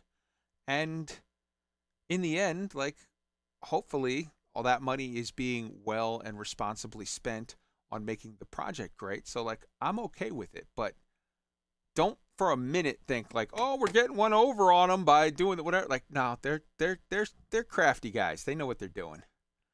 If I could provide the historical perspective on this. So, in its original context, LTI was meant to be just a minor reward to the early backers for believing back when, at a time when all they had to offer was dreams and concept art. And it was a minor way of saying thank you. And then and the, as I understand, and as you stated, Kai, it cannot be emphasized enough that we don't know what the final outcome of insurance is going to be. We don't know what SIG's actual design is going to be going live, and they don't have all the decisions locked in yet themselves. So, anyone can say anything, but that doesn't mean that it's actually confirmed until you hear like Chris Roberts say it, or a designer is saying it on a YouTube video, on the official channel. But the original, my understanding of it is that LTI is free renewal fees, where you don't have, where normally, like in EVE Online, for example, you have to pay insurance on a ship, and when it expires, it expires. Then you have to file it again. It just runs out. That's the model that I expect that's kind of where they're going for ship and hull insurance. And it'll cover modules as well. It'll just run for a period of time, and if you don't renew it at that point, you're screwed. It's just not covering you anymore. You have to pay again to renew it. LTI should recover that. Now, maybe LTI will give some sort of discount on the actual ship. Maybe it'll give the hull for free. I don't know. not the modules, but like the original hull. Who knows? Again, nobody knows exactly what's going on there, but it's not necessarily going to be automatically free. It basically, as far as I understand it, it's essentially what like backer and like the backer discount for in Elite Dangerous is on rebuy, where they just have a lower rate. It's like 3% instead of 5% or something like that. So I think that you are absolutely correct, but But here's the thing. So that was I'm just communicating that was the original intent of LTI. But then backers, the community itself, they decided this is more important than oxygen in my lungs. This is more important than my kids' teeth. I must have LTI no matter what. And I've seen people do crazy things chaining CCUs together to get LTI on anything that they possibly can. And so in response to the community, SIG marketing just went, well, don't mind if I do. I think that's where you have the situation now. And you know, if you're going to say that LTI is predatory at this point, you're welcome to that opinion, but the community essentially welcomed it into their lives voluntarily, and SIG went, "Oh, no, what? You're going to give us money for that?" Okay, let me clarify my point. The point Go that ahead. I'm making is that I think that what you're saying that the insurance will be is pretty accurate. I'm saying that CIG has had years to clarify exactly what the fucking insurance is going to be, and the fact that they haven't is the bit that's a little bit predatory. On other things, they've come very, very clear, much sort of earlier. And I don't blame them. I wouldn't either. I would just keep my mouth shut on the subject for as long as possible, as long as everybody's willing to give you an extra 65 here, 85 here, you know, this, that, and the other. And then when you count in the difference between war bond and whatever, it could be, okay, it's a 65 plus a X or Y. Like, they might be making an extra $100, whatever, a ship. Like, again, they're crafty. I ain't mad at them for it. I'm simply saying that you can't look at the fact that they've specifically stayed mum on this and not go like, yeah, I think that's a little, yeah, I mean, not predatory. I'm not saying it like to shit on them. I'm not saying that like, oh, these guys are horrible. Can you believe they're doing this? Everybody, all marketing is predatory. Like, let's be honest. We're grown-ups here. And any ship that you buy, they'll give you your money back on it if you want a refund within 30 days. That's more than they need to do. I even think that is like, that's good PR, but it's like, bro, you're a big fucking boy. You spent money. You whip out your credit card. I guess if you're a child, fine, but then you shouldn't be buying shit with your credit card. But like, if you're a grown-ass man or woman and you fucking spend $200, $300, $800, $1,200, $3,000, $10,000, $20,000. They have these stupid packages for it's like, you can get every Drake ship. It's $20,000. Like, hey man, if you can afford it and you want it, God bless. Your money is your money and it's not my business. But like, it's holy cow. That's like, that's a lot. So like, God bless them that they're able to get away with it. But let's be honest. I think they could have very easily cleared up the insurance question. And if they're smart, which I know they are, they will never clear up that insurance information until they're ready to launch because, as you said, there's so many people that are like, fuck this, I got to have LTI. How much is it going to cost me? Well, 85 for the token. You know, I got a Nomad last year, whatever. Oh, that token was 85. Or this year, it's the Spartan. That token is 65. But now you can't it's not war bond, so you have to pay the extra $40, $80, $90, however much it is for the whatever. Like, they're making money off of it, and you know, so what? It's their company. They should be making money. If they're not doing well for their fucking bottom line. So like, you know what I'm saying though, ELIX? I just feel like we should call it out that it's like, of course they're not going to clarify this issue. They're making profit off of it. They'll clarify it when they have to, when they launch. You think differently? Well, I disagree. I mean, I disagree that they're not clarifying it specifically for profit-making reasons. Okay. That happens to be a very convenient byproduct that marketing is exploiting to a significant degree, absolutely. but I think that's a byproduct of the development process. Mm.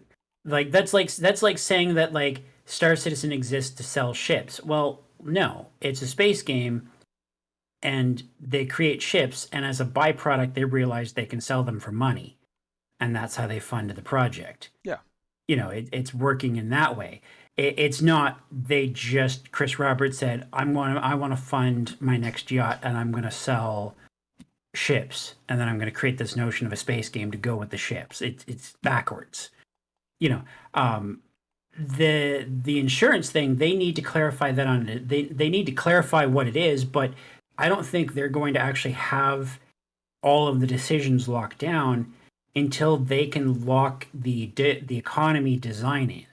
Like when Tony Z's dynamic economy is actually hooked up to the PU, and they can start making serious decisions of like, okay, what is an actual ship cost, and what does it mean when you destroy one and take it out of the economy? Bro, I love you. What does that actually have?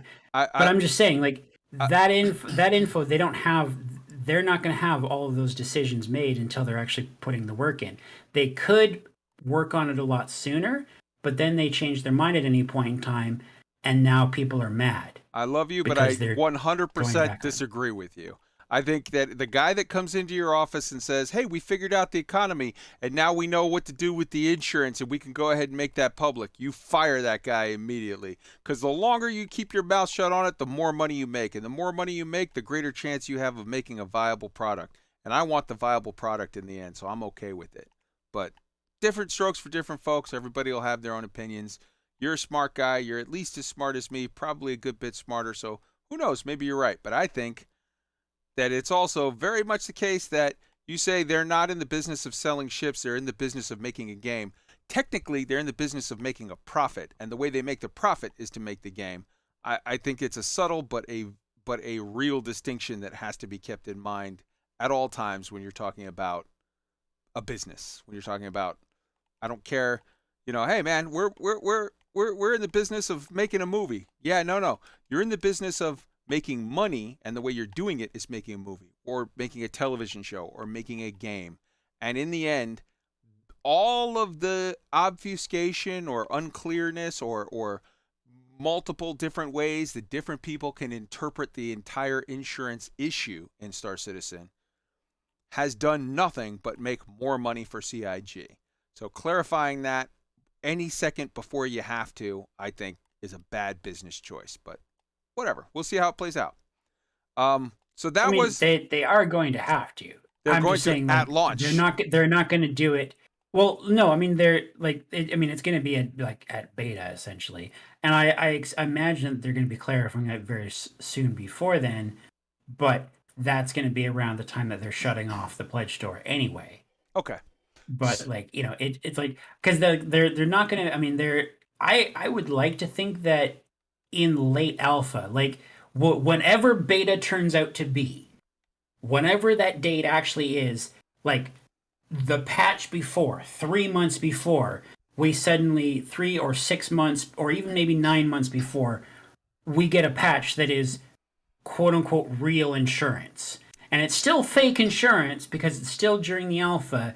The timer is not really starting on anyone's time, but it's actually running on the actual test to prepare it for the launch. That's when we're going to actually see the real thing. They're not going to talk about it 2.5 years before then. We've covered this subject as much as we can. At this point, we're just going round and round. So that is what it is. You decide what you think it is, and we'll go from there. Next subject would be let's talk about they had some upgraded stuff that they showed off of the Banu Merchantman. They had some very cool stuff that they showed off with regard to the around that same time they had some more stuff that they showed off on the what do you call it? The Argo Raft.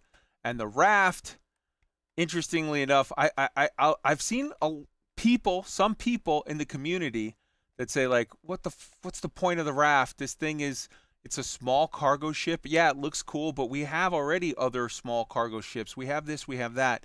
And I think they're missing a very key feature of the raft in that the way that the raft loads up is very, very different than other ships. In coming in very, very, short term here, coming soon, we're going to get a huge shakeup on all of the cargo play. How that works in that you're going to get your freight in the freight elevator, you're going to get your cargo in the cargo elevator, and you're going to have to literally, whatever, forklifts or dollies or whatever, you're going to have people. If it's just, if it's a small ship, okay, one person, fine. But if it's like, if you're talking about, I'm going to fill up my C2, not the way you do now. You're not going to click on the button on the pad and then boop, all your stuff is in the ship and you're magically ready to take off 30 seconds later. Like, no, you're going to have to go out there and schlep all that shit onto the ship. You're going to have to figure out your load. You're going to have to figure out, okay, what space is for this? And if we put this here, if we fill up this walkway, we can't access this area, or how. There's going to be stuff to it. It's not going to be facile. It's going to be more in depth. And the way that the raft has it set up there with the three things on the bottom, I can very much see a situation where the raft is the ship that's meant for, you fly up and your shit's already loaded. You just go over there, and they've already said, like, you go over there and like attach, like lock on, whatever, get those things. And instead of trying to put on, 800 pieces onto your ship, you're putting on three things. You make the attachment, bada bang, bada boom, and you're off. So guys, your thoughts on the raft with the information that we got on it, and the other one that I said.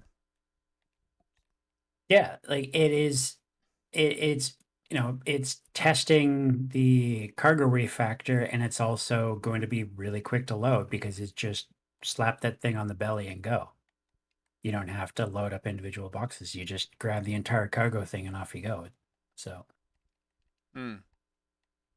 Definitely a time saver because, I get it. It's immersive to, I need all this. I gotta pick it up. I gotta put it down. I gotta pick it up. I gotta put it down.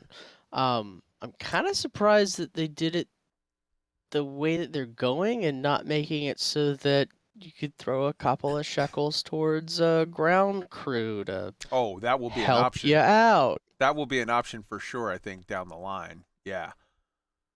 So here's the thing we have to keep in mind. This is not a launched game. If this was a launched game, that would be a thing that would be put in from the beginning. But the whole point of this right now with the Alpha Wolf is like they need to test out the loops. So at this point, what they really want to do, once they introduce the new cargo thing, is stress test the hell out of all of the different, hey, are the dollies working right? Are the trolleys working right? Are there forklifts? Do those work right? What happens when there's 2 or 3 people trying to come in at the same time? Is there a problem with that? Does this glitch? Does that glitch? Does this get stuck on that? So they want us to test the shit out of all of this. I think 2-3 patches afterwards, you'll end up with a situation of like, yeah, you can pay, you go to the dock foreman, and you pay, and then a crew of stevedores come and load up your shit. But it takes, X amount of time, or maybe it's as fast or even faster than having your crew loaded up, having players do it. But it cuts into your profit by a mighty margin, and now it's like, oh, you really want to actually have other players do it. Like, there's all different ways to look at it. But I think when you're saying, like, I'm surprised they didn't have that set up, I think they do have that set up, but they don't want to turn it on until they've had us test the living shit out of loading and unloading ships 80 different ways so they can try to get all the kinks out of it. That make sense? That makes sense. ELIX? Yeah, like this is just baby steps. They got to work up from here. Like they're going to do this, and then the next thing I think they'll probably do is have it so that you can load cargo onto the bottom of an Aurora. And then they'll worry about getting the Mustang's cargo sled to work, hopefully sometime soon, because neither one of those starter ships has working cargo at the moment. So, those got to get taken care of, but start with a ship that's purpose built towards it first and really implement it from scratch rather than, let's just bootstrap something into the Aurora. Now, looking at it from a non sort of speculative standpoint and just looking at what they showed us and, WYSIWYG, what you see is what you get, and taking it direct. What are your thoughts on all this stuff, Tweaked? It looks good, like everything CIG does. I mean, everything they show us is like, ooh, that's gonna be fun. Ooh, that's gonna be great. And yes, if you look to the future and you link it to the gameplay that eventually we think they're gonna put in, this is gonna be a massively detailed, immense, amazing game. As of right now, though, I don't know when it's gonna be implemented in game. I missed that part if they announced it, but I don't see any real reason to use it in game currently as things stand. So the cargo refactor is, as it stands now, 3.17 and 3.18, like in pieces, right, ELIX? I think so. I'll check the roadmap. Go ahead. So 3.16 got a little bit gutted, which I'll be honest with you, I'm okay with, because I don't like an ambitious December patch, because that ends up happening. Like 3.12 was a fairly ambitious December patch, and what you ended up with is they went on vacation for 2 weeks and it was borderline completely unplayable. And then as soon as they came back, they, put out 2 patches within like 3 days that made it very playable and pretty stable again. And I was like, okay. So I'm okay with, honestly, man, give us 3 big patches a year and have the December patch be a little more on the, clean up and get some stuff and housekeeping side. That seems fair. I think it's all that seems fair. Yeah, I think it's a very responsible way to go. I don't know if you guys disagree or feel the same. Totally agree. Okay. So that answers. Just to catch up with you on the roadmap, the cargo system refactor is for 3.18, which is Q2 2022. But we've also got the persistent hangars for 3.17, which is Q1, which is going to have like the very beginnings of the cargo system refactor, where you can arrange your stuff around your own place. Right. So it was basically, at least that was how it was originally communicated. So it was, as I said, half of it in 3.17 and then the other half in 3.18. Pieces. Yeah. Yep. Okay, cool. Wolf. Oh wait, you already said. Okay, I think we covered all of that. Then that takes us to, I guess we should talk about the Odyssey. This one was interesting because it's like, we got Frontier that released the Odyssey, which everyone is mad because it wasn't good enough, and then we have CIG that released the Odyssey that some people were complaining and angry that it's too good, and I gotta say, I think they're wrong, and here's why. Basically, the rap that people have been making about the Odyssey is it basically makes the Carrack irrelevant. The Carrack is now useless. Anybody's an idiot if they don't melt their Carrack and get an Odyssey. And I just disagree so strongly. I feel like the Carrack is the military surplus vehicle. It has way more cargo capacity. It has way better armor and armament. It is a military exploration, like a military surplus exploration ship. Whereas the Odyssey is much more capable in all of the commercial endeavors. And we still haven't got full details yet on how all that works out because, it's like, well, it's got a refinery. I don't think that refinery is there to refine, laranite and whatever. I think the refinery that's there is there for basically being a perpetual motion machine, giving you the ability to kind of keep reloading, refueling on the go. But the other capacities that it has with regard to ship storage and other things and some of the commercial things that it can do that the Carrack can't, I feel that makes them, honestly, I don't think that devalues the Carrack at all. I think that increases the value of the Carrack in that I see the Carrack and the Odyssey is the king and queen on the chessboard. I think they're perfectly, or not, that doesn't actually hold up because the king does very little in chess. It's just the power piece. But I'm saying, I feel like if you were to go out, it's like they complement each other so well in that one handles all the stuff that the other can't and then vice versa. So I feel like for long-term exploration now, for for long-term exploration that is just like true exploring out in the black, I think the Carrack is still king. For exploring some areas that are sort of been at least surface level sort of charted, and now you're going there to extract resources and sort of kind of get into the nitty-gritty of some more surveying, I think that the Odyssey is the champ. But I see that the two of them working in conjunction are incredible, and likewise, the Odyssey working in conjunction with an Endeavor on a much more like stable situation, not as much exploration as sort of this is our area and we're doing stuff, are amazing and work well together. So I just strongly disagree with the whole feeling that, well, now the Carrack has no purpose. I think the Carrack is just as strong as it ever has been, and if not even made stronger by the abilities that and the possibilities that are brought on by having a Carrack working in conjunction with an Odyssey. What do you guys think? Let's start with Wolf. I think this is going to get into the whole within Star Citizen. There's no one ship that does everything. All of them are specialized in their own right. I don't think that you're going to have the overall situation where it's like, oh, we got this ship, we don't need this one or these two or whatever anymore. One, personal taste. Two, run with what you brung. The old racing adage. What you bring to do something is going to be, for better or worse, a product of your decisions. Now, by having more things to choose from, you gain the ability to specialize a lot, or you gain some leeway in being able to do more but with less in others.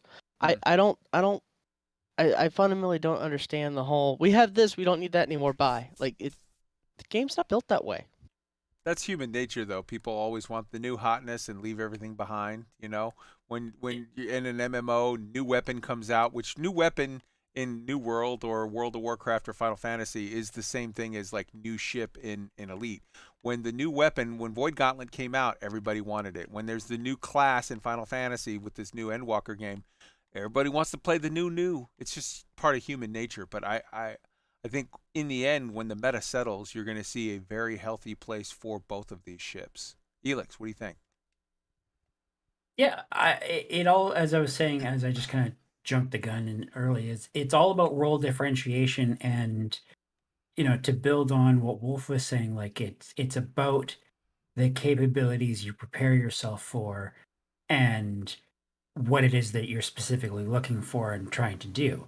And you're going to have things that are better at very specific, narrow subsets of a particular gameplay niche. And then you're going to have ships that are better at others. And, it all comes down to, ooh, this is the new shiny, when there was nothing wrong with the other one. It's just been around for a couple of years now, so you're tired of it, kind of thing. The Odyssey kind of has the Odyssey has the ability to sort of operate almost like sort of like a base camp. Like if you were bringing, say, like, a couple people, two or three, 315s along with you, you could, if you had that and then you had some sort of ship, even maybe possibly a Carrack, I don't know, something you could land one or two of them in to do, crew exchanges and so on without having to go into EVA, you could have a functional exploration fleet go out. 4 or 5 friends, grab an Odyssey or a Carrack or whatever, and off you go. Okay. Anyway, go ahead. Tweaked. Again, I know I count on you for the not so much speculation, but just I saw this, and this. This I liked, this I didn't. What do you think of the Odyssey? Yeah, I don't subscribe to the it's gonna ruin the Carrack. theory that everybody has been whining and crying about, because in a space game, and especially Star Citizen, the more really cool ships we have, the better. And the Carrack is one of the coolest ships to walk through and actually look at its interior, much less own one, fly one, crew one. I mean, the Carrack is a very cool ship. The Odyssey looks to be every bit as cool, with a refinery, so it's basically like a built-in fuel scoop, to talk in elite terms, I guess. A kitchen with it, and a med bay in there. So just another very useful option, probably a very cool looking interior, knowing what CIG does with these things. And it's going to be just another awesome ship to work towards.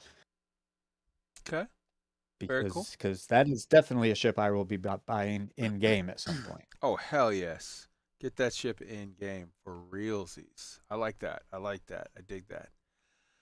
Let's also talk about, while we're on the subject of the Odyssey, let's rotate a little bit to not so much ship talk, but more about the presentation style and whatnot of IAE. Last year in IAE, we saw sort of a little bit of a difference, because previous to this, IAE has always been Jack McCleary comes out and he's like, I'm Jack McCleary and I'm here to talk about, and he stands in front of a Anvil's logo or whatever and sort of introduces the ship.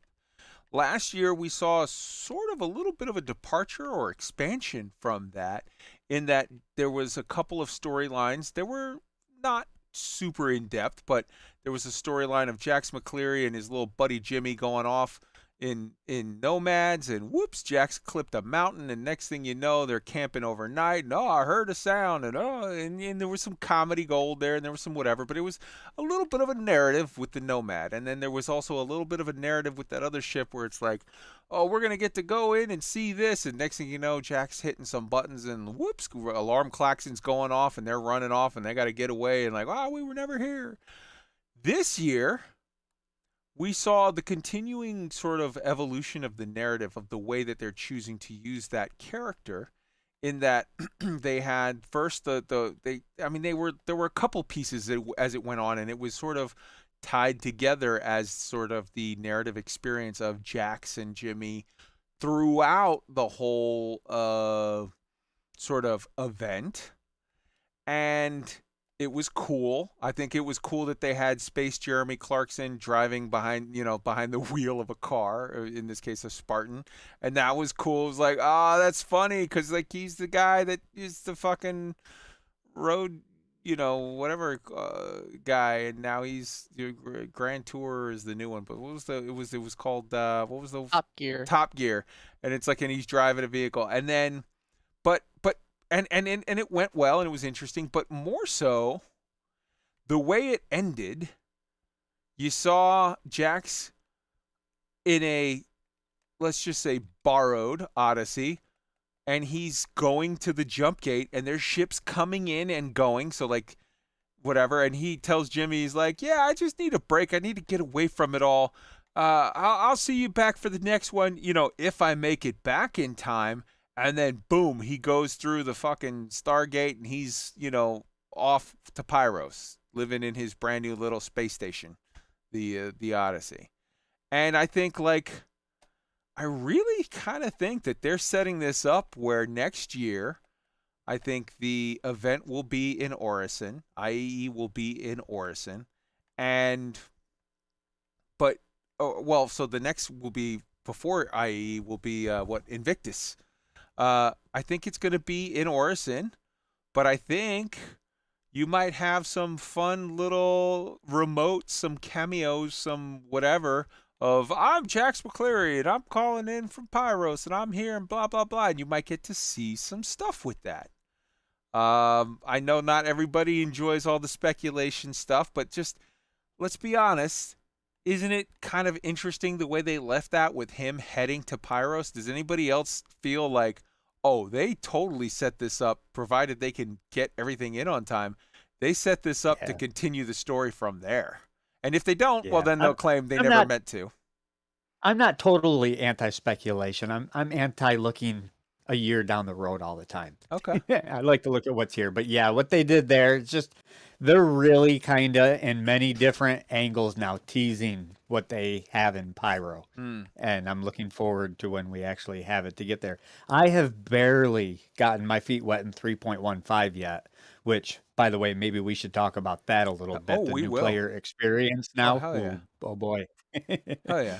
But yeah, no, I loved what they did with that, and the experience at IAE this year from being my first. I couldn't compare it to the last year's or the years before, but I was blown away with just the grand adventure, I guess, the openness of everything. It was just like if you went to a New York City exhibition at a exhibition center or something, it would look like that. You know, it's just it was pretty impressive. The screens inside the halls that were playing videos and stuff. That kind of thing you just don't see in any other game. At least I don't see that stuff in any other game. Not the way you see it in Star Citizen, anyways. Oh, Star Citizen has always been, of all the sins you can call on them, and there are some, let's be honest, any large company, you can point out some sins and some flaws. You can never accuse them of not being ambitious or audacious. No one can. Wolf, your thoughts on the Jack McCleary stuff, the narrative, and do you think they're setting this up for some Pyro stuff and for Invictus or whatever? So I will unashamedly admit to being a Top Gear and Grand Tour fan. I know that for many people that, you know, it's a car show or it's, you know, three British guys just kind of faffing around doing whatever. Like, whole get it. Not for everyone. Oh, you're Space Jeremy roboting. Clarkson. Oh, you're better. You're better. You're better. Go ahead. Space Jeremy Clarkson, I thought was absolutely hilarious. And yeah, they're definitely setting up some sort of narrative to bring in stuff going on with Pyro, and they're grabbing hearts and minds at this point, and they want to get people engrossed in here's what's coming, here's narrative, here's lore. The one thing we've been really wanting out of Elite for the longest time is meaningful narrative and lore. Is this going to be meaningful? Who knows? Too early to tell. But it seems awful interesting, and it's entertaining as hell. Right on. Right on.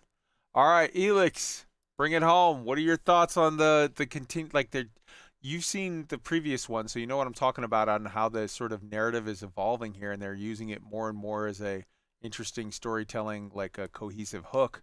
But also, what do you think on the teaser for Pyro? Is that a thing, or am I reading too much into it? It's definitely like making it clear that Pyro is now a thing in this universe, even if it's a thing that we can't go to yet. It definitely exists, and they're dropping more and more teases of being able to get there. Because well, that's the idea. That's the whole point. As for the storyline itself, I mean, like the writers could go anywhere with it. Like, you know, we could just not hear from Jax until next year, and then he suddenly shows up and he's like, "Oh yeah, mate, fuck you, Jimmy," and he's like a crazy ass criminal, and he's completely wrecked his image. He's got scars. He's a hard drinker. Clearly on all sorts of drugs. He's got slam in his veins at the moment. They could do a completely, totally different thing, or because it's supposed to be a joke on Top Gear, where the whole thing of Top Gear is it is scripted, but kind of meant to look like reality TV. So I could see that just being a kind of like, oh yeah, well he went to Pyro, but he got better. Yeah. Just kind of as a bit of a joke. And then they play it off. They acknowledge it, but it's not meant to be anything serious. It could go both ways. They could play it serious. They could play it as a joke, and they could change it up in the middle, and we would have no idea. So, that's really pouring the cold water on it. But I could see them going a lot of ways. It's really hard to see where the writers are actually going. Okay. Because they could just do anything. Right on. I honestly think you're going to see this as a setup, and it's going to lead into, you know, some great visuals and some videos from the next event. But we'll have to see how that plays out. Um, so I want to open this up now as a general. Anything you guys want to talk about on IAE before we move on to 3.15.1 and the changes and whatnot? IAE stuff, anything at all that you're like, hey, this moment, this experience, this whatever was just so cool. Start with Tweet. I really. Oh, go ahead, Tweet. Go ahead. I think for me, the one moment that stands out was, it was probably, I don't remember which day it was, might have been the second day of the event. I was walking up the stairs past the TV screen into the main ship hall. And I got like 3/4 of the way up, and I could see the front end of the, I believe it was the Redeemer, the giant mammoth of a ship, just sitting there on display, all wide open to walk through and everything. And I was like, yeah, this is cool. This is cool. I went, climbed up in the ship, got in the cockpit, walked all around. It was fun. Felt like a tourist. I got to take 1 second to interrupt everything and call out a huge shout out and salute to Miguel Johnson. I am a fanboy of his. His music is amazing. And he is in the chat and he's like, I love this show. And we love you too, Miguel. And we love all of the stuff that we've used your music for and whatnot. And that Expedition Artemis album is amazing. You gotta go check it out on SoundCloud or whatever, and go and support that. Support artists that are making cool shit. ELIX, you were ready to share some stuff on IAE. Hop in. Yeah, so what I thought was cool was they actually had the talking placards where like they had signposts. They're really good at making signposts now. But as they were sort of telling the story of the IAE as you're walking in through the display hall, you could walk up to it and just push the button and it would actually talk. And it would broadcast it as a recording in the area, so you could sit there and listen and look away from the panel and look over a ship that's on display or whatever, whatever there was to look at where you were standing. It's a very minor thing. You know, it's like, wow, they really innovated the push button make sound tech. You know, this is not cutting edge in the technical design sense, but in the sense that they're using it as part of the expo space, like that's a very real thing where you can walk up and you can push a button to have a thing narrated to you because maybe you can't see very well, or something like that, and just you can have it narrated. Like that was just really cool, and that tells me that the designers are thinking of that. That they've got these things in mind and they're going to use it in more sophisticated and advanced ways the more we go on. This is basically just a field test. Okay. So it has nothing to do with the ships itself, but just the way they set up the expo hall to actually feel like a real convention. And they went to that level of verisimilitude, basically, of simulating what it's really like to just walk in just a giant ass, convention hall that's meant to be entirely self-guided because 1 million people are going to be going through there in 3 weeks and they don't have time to have any kind of tour guide. So you just got your own. That, like, the fact that they're thinking about that and they did it just for an in-game event for like 2 weeks, that itself is just really cool. What other game does that? Hell yeah. Right. Anyway, that's what is so exciting about CIG Yeah. and what they're doing here.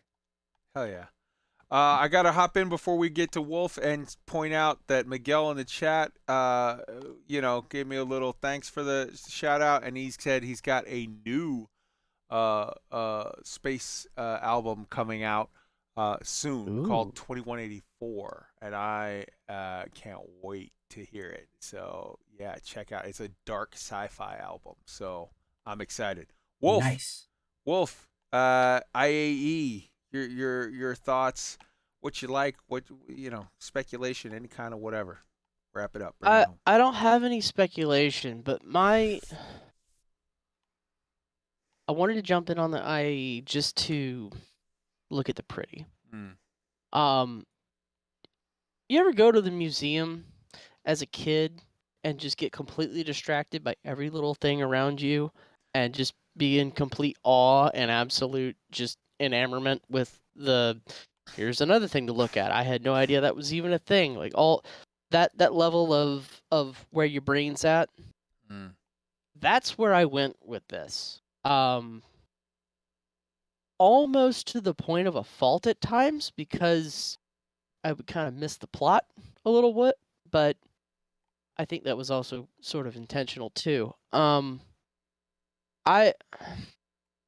wanted to see what all was available. And I didn't look at everything, but I looked at a lot of stuff. And if the goal was to impress someone with everything that there is in the game for them to see and take in and experience exactly how they wish to, as far as like going to a no kidding, here's all the stuff from all the manufacturers, go look at them, and then of course you can rent them and go fly them too. Nail hit on the fucking head. It was just, I didn't realize some of the complexity in a few of the ships, and I've watched videos on what I thought was all of them, and I was very surprised that even with the knowledge going in that I had, that I was still able to be both surprised and impressed, and I thought it was very well done. So my closing thoughts are going to be some silliness, just real quick. Number one, watch that Jax McCleary heads off in Odyssey to Pyro, and tell me, looking at that ship from the back as it flies off, tell me that ship did not look like the fucking flying Winnebago, the back of it, the view from the back. It looked like the flying Winnebago from Spaceballs, and I love that. I absolutely love that. I wanted Barf and what's his name in the front using the Schwartz. I fucking love that. And the motorcycles they had out, they had the assault variant. I shit you not. It's motorcycles with fucking rockets on the handlebars. It's that stupid fucking movie Delta Force with Chuck Norris from the 80s. It's the motorcycle from that, and I love it, and I want 5. Let's go, boys. That shit was amazing. All right, let's move on to the 315.1 stuff, the new player experience and whatever. You brought it up that you really wanted to get into it, so let's let you take the lead, Tweaked, and then people can hop in as they go on. Go for it. Okay, yeah. So today I got my HOTAS all mapped up and figured out the new inventory system and got my armor put on and everything and started moving around in the world again. And what I found after about 2 hours of play, I sat down and said, the new player experience is actually quite hard because the early missions that you can get to make money pay like 5,000 credits. And I, for example, took a 20,000 credit mission that was a security mission. Go shoot some people in the face and don't shoot the good guys. And what I found, because I wanted to test the new healing and injury and all that kind of stuff, the new 3.15 stuff. What I found when I got there was, one, it was hard to tell the good guys from the bad guys. And two, they were actually moving around pretty well. And when I accidentally shot a good guy, they came at me hard. And it's a little different now that you get injured instead of like instantly killed. It's a different feeling. But I came away with the feeling that at the beginning of the game, it's going to be hard to make money, to get like traction going. We're going to have to like hook up with friends and go mining and things like that. It's going to have to be multiplayer type stuff in order to make any real kind of money. Interesting. Wolf, your thoughts? I know you spent some time playing with the old keybinds and getting yourself in for the first time and getting your stuff set up. I know you got some thoughts. So they really need to give the keybinds menu itself a pass. There's some stuff that's outright confusing. There's some stuff that it is. I'm guessing parentheses PH means placeholder. Okay, I can give them that. It's like, hey, Yep. we don't have this completely figured out. But when you have something, you know what? I'll just scroll to one real quick. At UI underscored CI incapacitated respawn. Okay, cool. I can at least figure out from that what you mean for this one. Why do I have 3 different things for the backspace key? For fuck it, I'm out, respawn. Wouldn't I just need one? And notionally, why do I have the same thing not only here for different things that use the same key, but different things that are called the same thing, repeated in multiple places, sometimes within the same heading? Like, I know with Elite, like, you know, you jump in, it's like, oh wow, that's a list. Fun. But Star Citizen takes that to a whole new level, and with the added complexity of the game, I totally get it, and it should. But for the love of God, CIG, throw your users a little bit of a bone and help out with the absolute spaghetti code that is the key bindings menu, because it is rough. That said, I've got a lot of it done. I'm using the living hell out of the X56. I think I have 2 buttons that aren't mapped. Use the hell out of Stream Deck. Yep. That thing, once you get to understanding how the Stream Deck wants to be set up for like being able to tell it, you know, okay, if you want to use left alt or right alt, you have to click a thing before you tell it to learn the binding, that kind of stuff. You can do a lot with this digital button box. I was actually intending on using my Razer Orb Weaver, which is like the left side of a keyboard, just put at your fingertips with a wrist mount. I was going to use it for a lot. I've actually taken most of the stuff off of that for like my character movement on foot and EVA and FPS, that kind of stuff, and thrown it onto the Stream Deck, which is contextual menus of things. I don't know if that's going to be to my detriment or not. I'll have to get some hours on it. But man, is this game complex. And it's got, like, there's a learning cliff just with the keybinds. So, But you'll see as you get into it, that's what makes it so addictive. oh, I think we have different terms for that, Tweaked. But it's a challenge. I'm up for a challenge. But for the love of God, CIG, just clean this up a little bit, please. Okay, thanks, bye. I completely agree with you. I think you're completely your observations are 100% spot on. I would add though the observation that this game is an alpha and it's a long way from being done, and things are highly fluid, and from patch to patch a lot of stuff changes. We saw in 3.14 massive sort of combat balance changes and the pips being added and this, that, and the other, and it's sort of just a big gorgeous beautiful mess right now of shit piled on top of shit piled on top of shit, and changes on top of each other. And it's one of those situations where I think, yeah, every once in a while, maybe once a year or once every whatever, 5 patches, 6 patches, 8 patches, it could use a little sprucing up and going through the whatchamacallit, the keybinds and the menus and whatnot. But as it stands now, it's like there's a reason for it. They're just pouring every ounce of development into just getting the new shit out and right, and then eventually later, yes, there will be better keybinds. There will be more cohesive new player experience and you know, tutorials and whatever. But for now, it's just, hey man, this is raw, and you're getting a sneak peek behind the curtain, and it sort of is what it is. But I get you 100%. How about we get ELIX to come in and share his thoughts on this and all of it? So I haven't had that much time to really play with 315 myself. I got on for the IAE a little bit, but I've been busy taking care of real stuff. And when I have been getting in the game, it's mostly been in 14 and prep for the patch. Mm-hmm. But yeah, like it's it is the continue. There are going to be growing pains. Like everyone's complaining about the fact that when you die, your stuff gets lost, and there's no way to recover stuff that's special or rare other than doing a character reset. Hmm. Well, they Shouldn't that are be the point? working on that.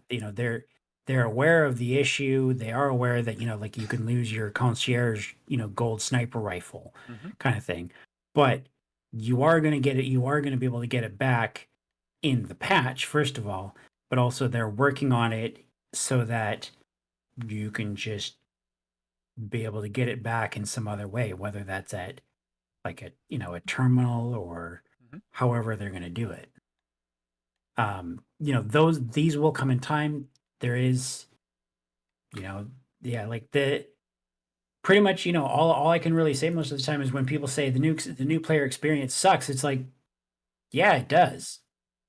And that's why they've got the guide program, which is, literal human players to help new people through stuff because it kind of does suck right now, and they don't have, they don't really have a working tutorial to guide people through stuff. It's very much a work in progress, and you kind of got to watch your step around things, keep your hard hat on. Yeah. And for the record, I'm not stating that it should be anything but. It feels right. It's life in this universe is hard. It's going to be hard to make money at the beginning. You got to work your way up the ladder, so to. Yeah, I mean, when you're first entering that job market, it all sucks. That's part of it. I think there is value to like, well, this is, like this is just, stuff is kind of hard, but there's also a point where, it's just not tuned. The fun balance, yeah. Well, but it's that there's not tuned, and the quality of life parts are missing. So you've got all the rough edges, and that's what you're scraping up against all the time now. Like, I mean, look when Odyssey first launched. They brought a tutorial, and it's like fucking great. A tutorial, everybody's wanted it, and then the fire takes all your frames away, and then it's uncompletable because you can't get out of the ship at the end. There all these problems that came with it. And it's like, well, that really makes this tutorial not really be a tutorial anymore until they fixed it. And I'm sure that they fixed the problems in the months since then, so now it's a proper working tutorial, but there were those rough edges that really made the new player experience awful by comparison. Mm-hmm. That same, you're going to see the same thing happening here.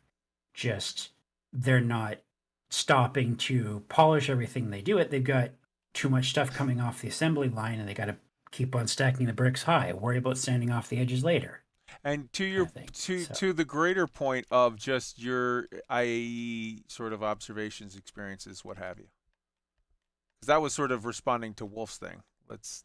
I want to give you a chance to express your own IAE stuff. Go for it.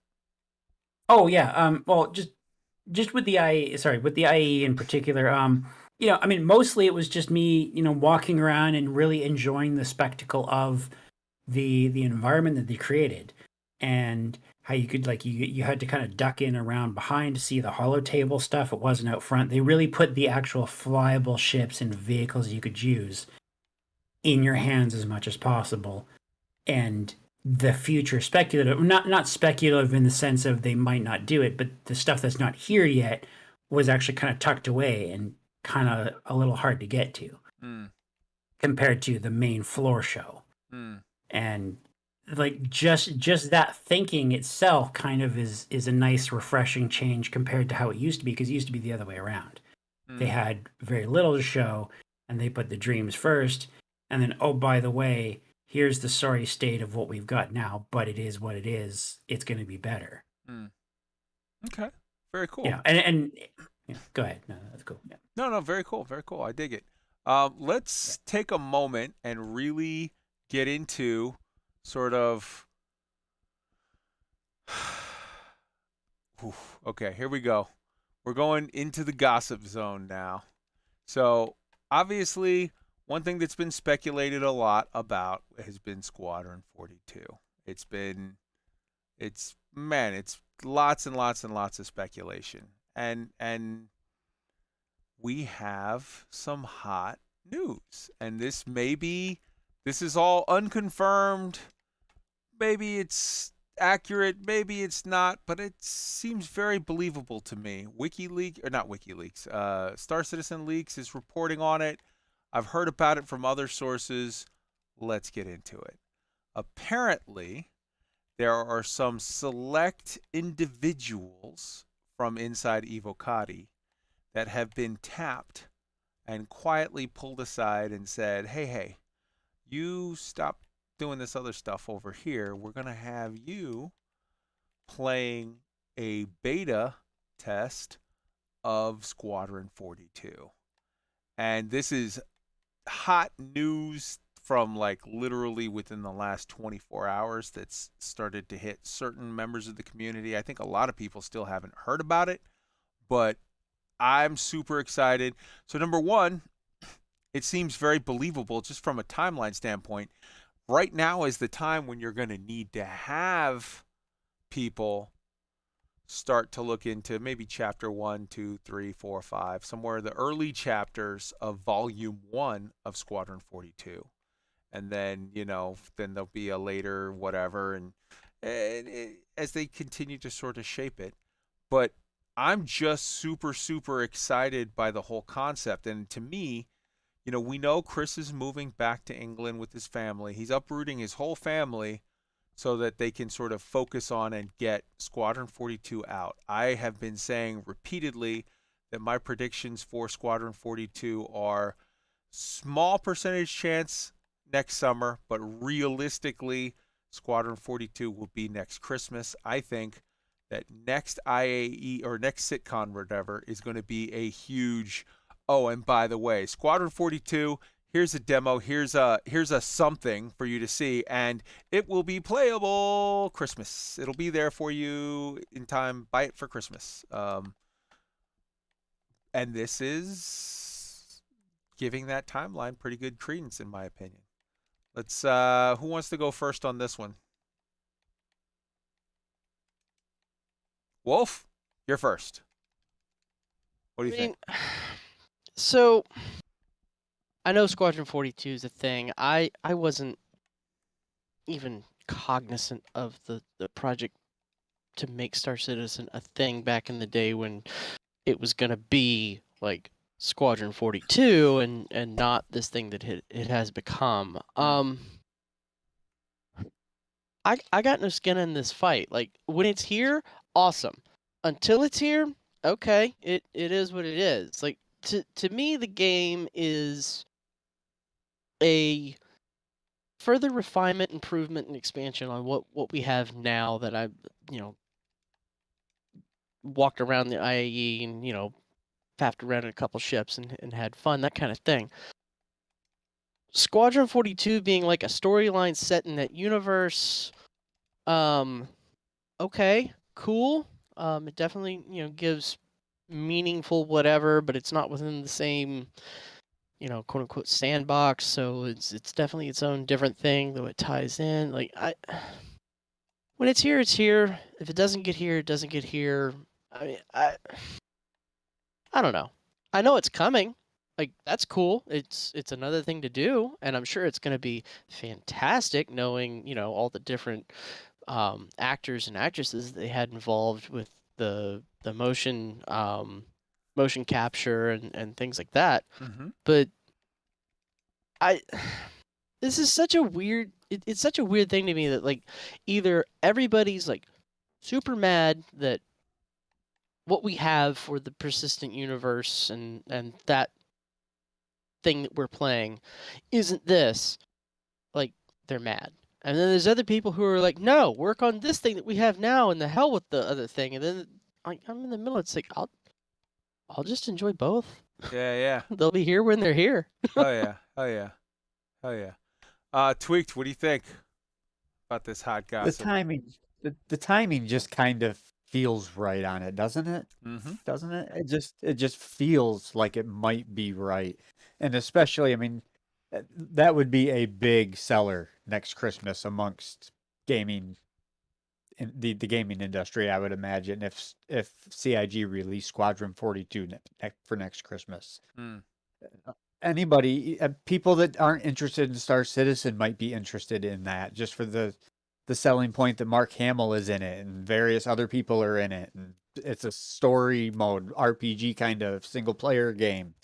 It's just going to bring a different crowd to it, and Oh yeah. I'm excited for it. I certainly will have it and play it when it comes out. I'm excited to dig into this universe any way I can. Hell yeah. Dana Scully, Luke Skywalker, and Davos Seaworthy walk into a bar. They see Gimli.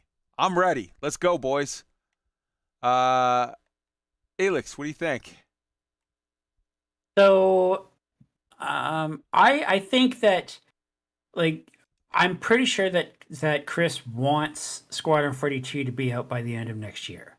Like, realistically, it can't just be delayed forever. Mm. You know, even though like the PU, he's got he's got the sort of the cover, in the sense that he's pitched something hugely massive, and it is paying for itself in ship sales, essentially. He's got that to back him up on that end, but for Squadron 42, it's got to come out.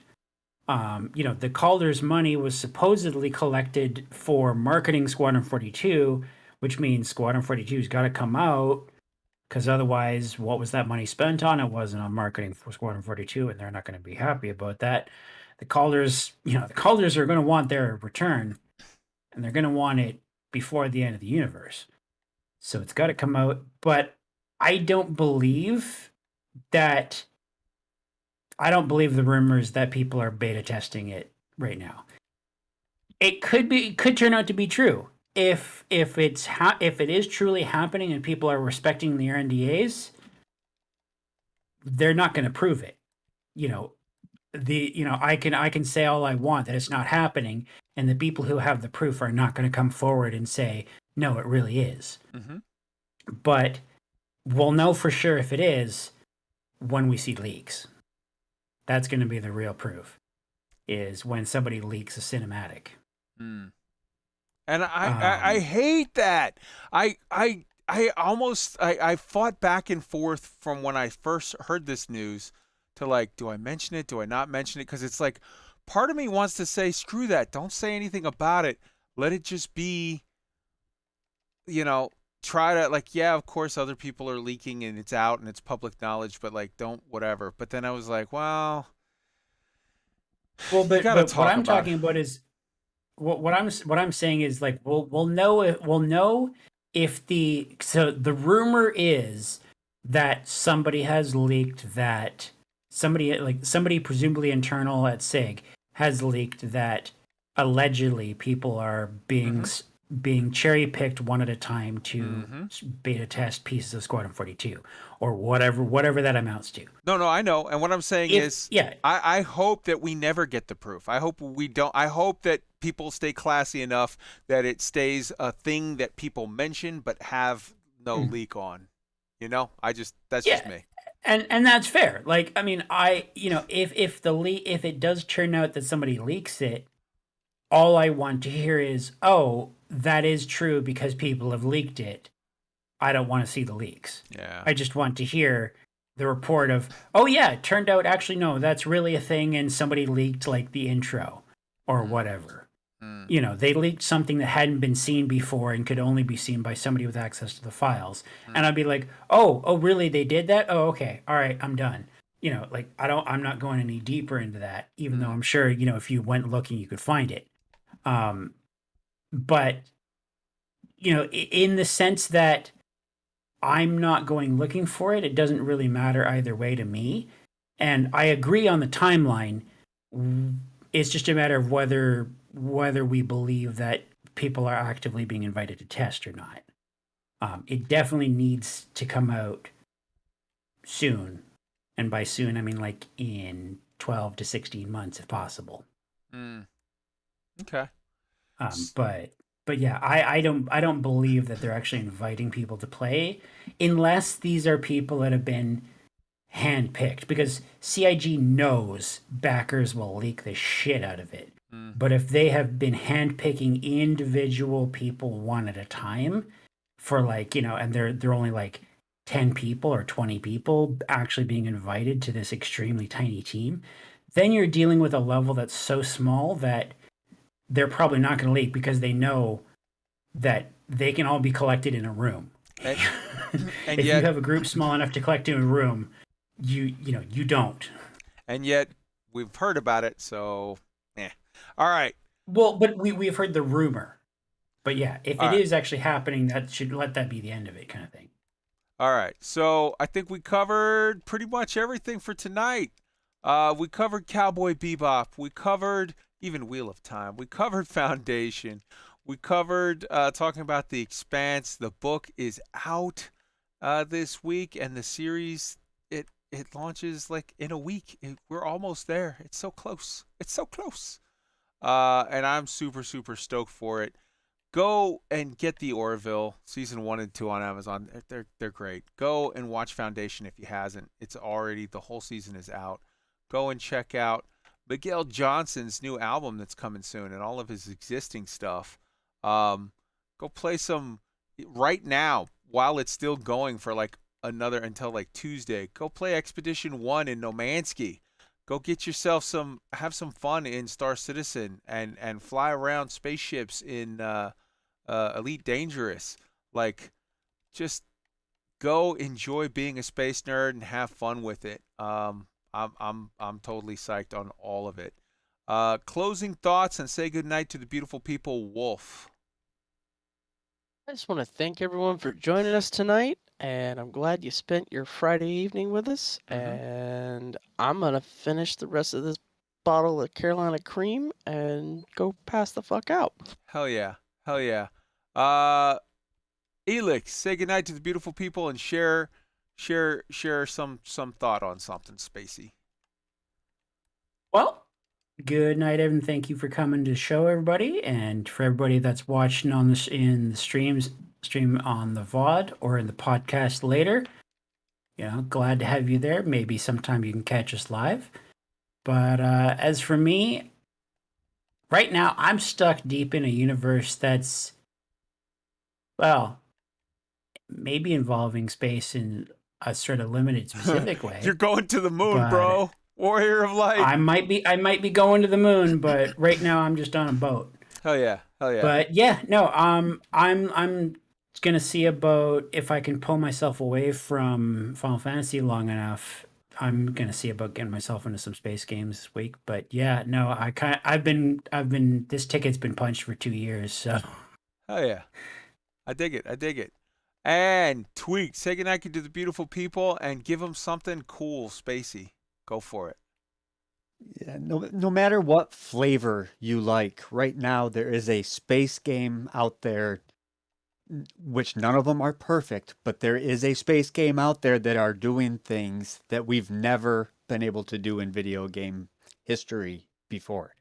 Period. No Man's Sky, Elite Dangerous, Star Citizen. These 3 games stand above any others throughout time in one way or another, and in some cases in many ways. So now is a great time to get into 1 or 2 or all of them. If you like space games, there's a ton of them out there right now. Hell yeah. And don't forget, one show we failed to mention tonight, December 29th, which is only a mere few weeks away, the Book of Boba Fett begins. So. Oh, yes. Ooh. Absolutely. Boba Fett. I am down for it. Love that show. Love me some Ming-Na. Yeah. All right, guys. We love you all. We hope to see you soon. Check out Soul Citizens on Sunday. They're going to have a great show for you. And, yeah. Peace.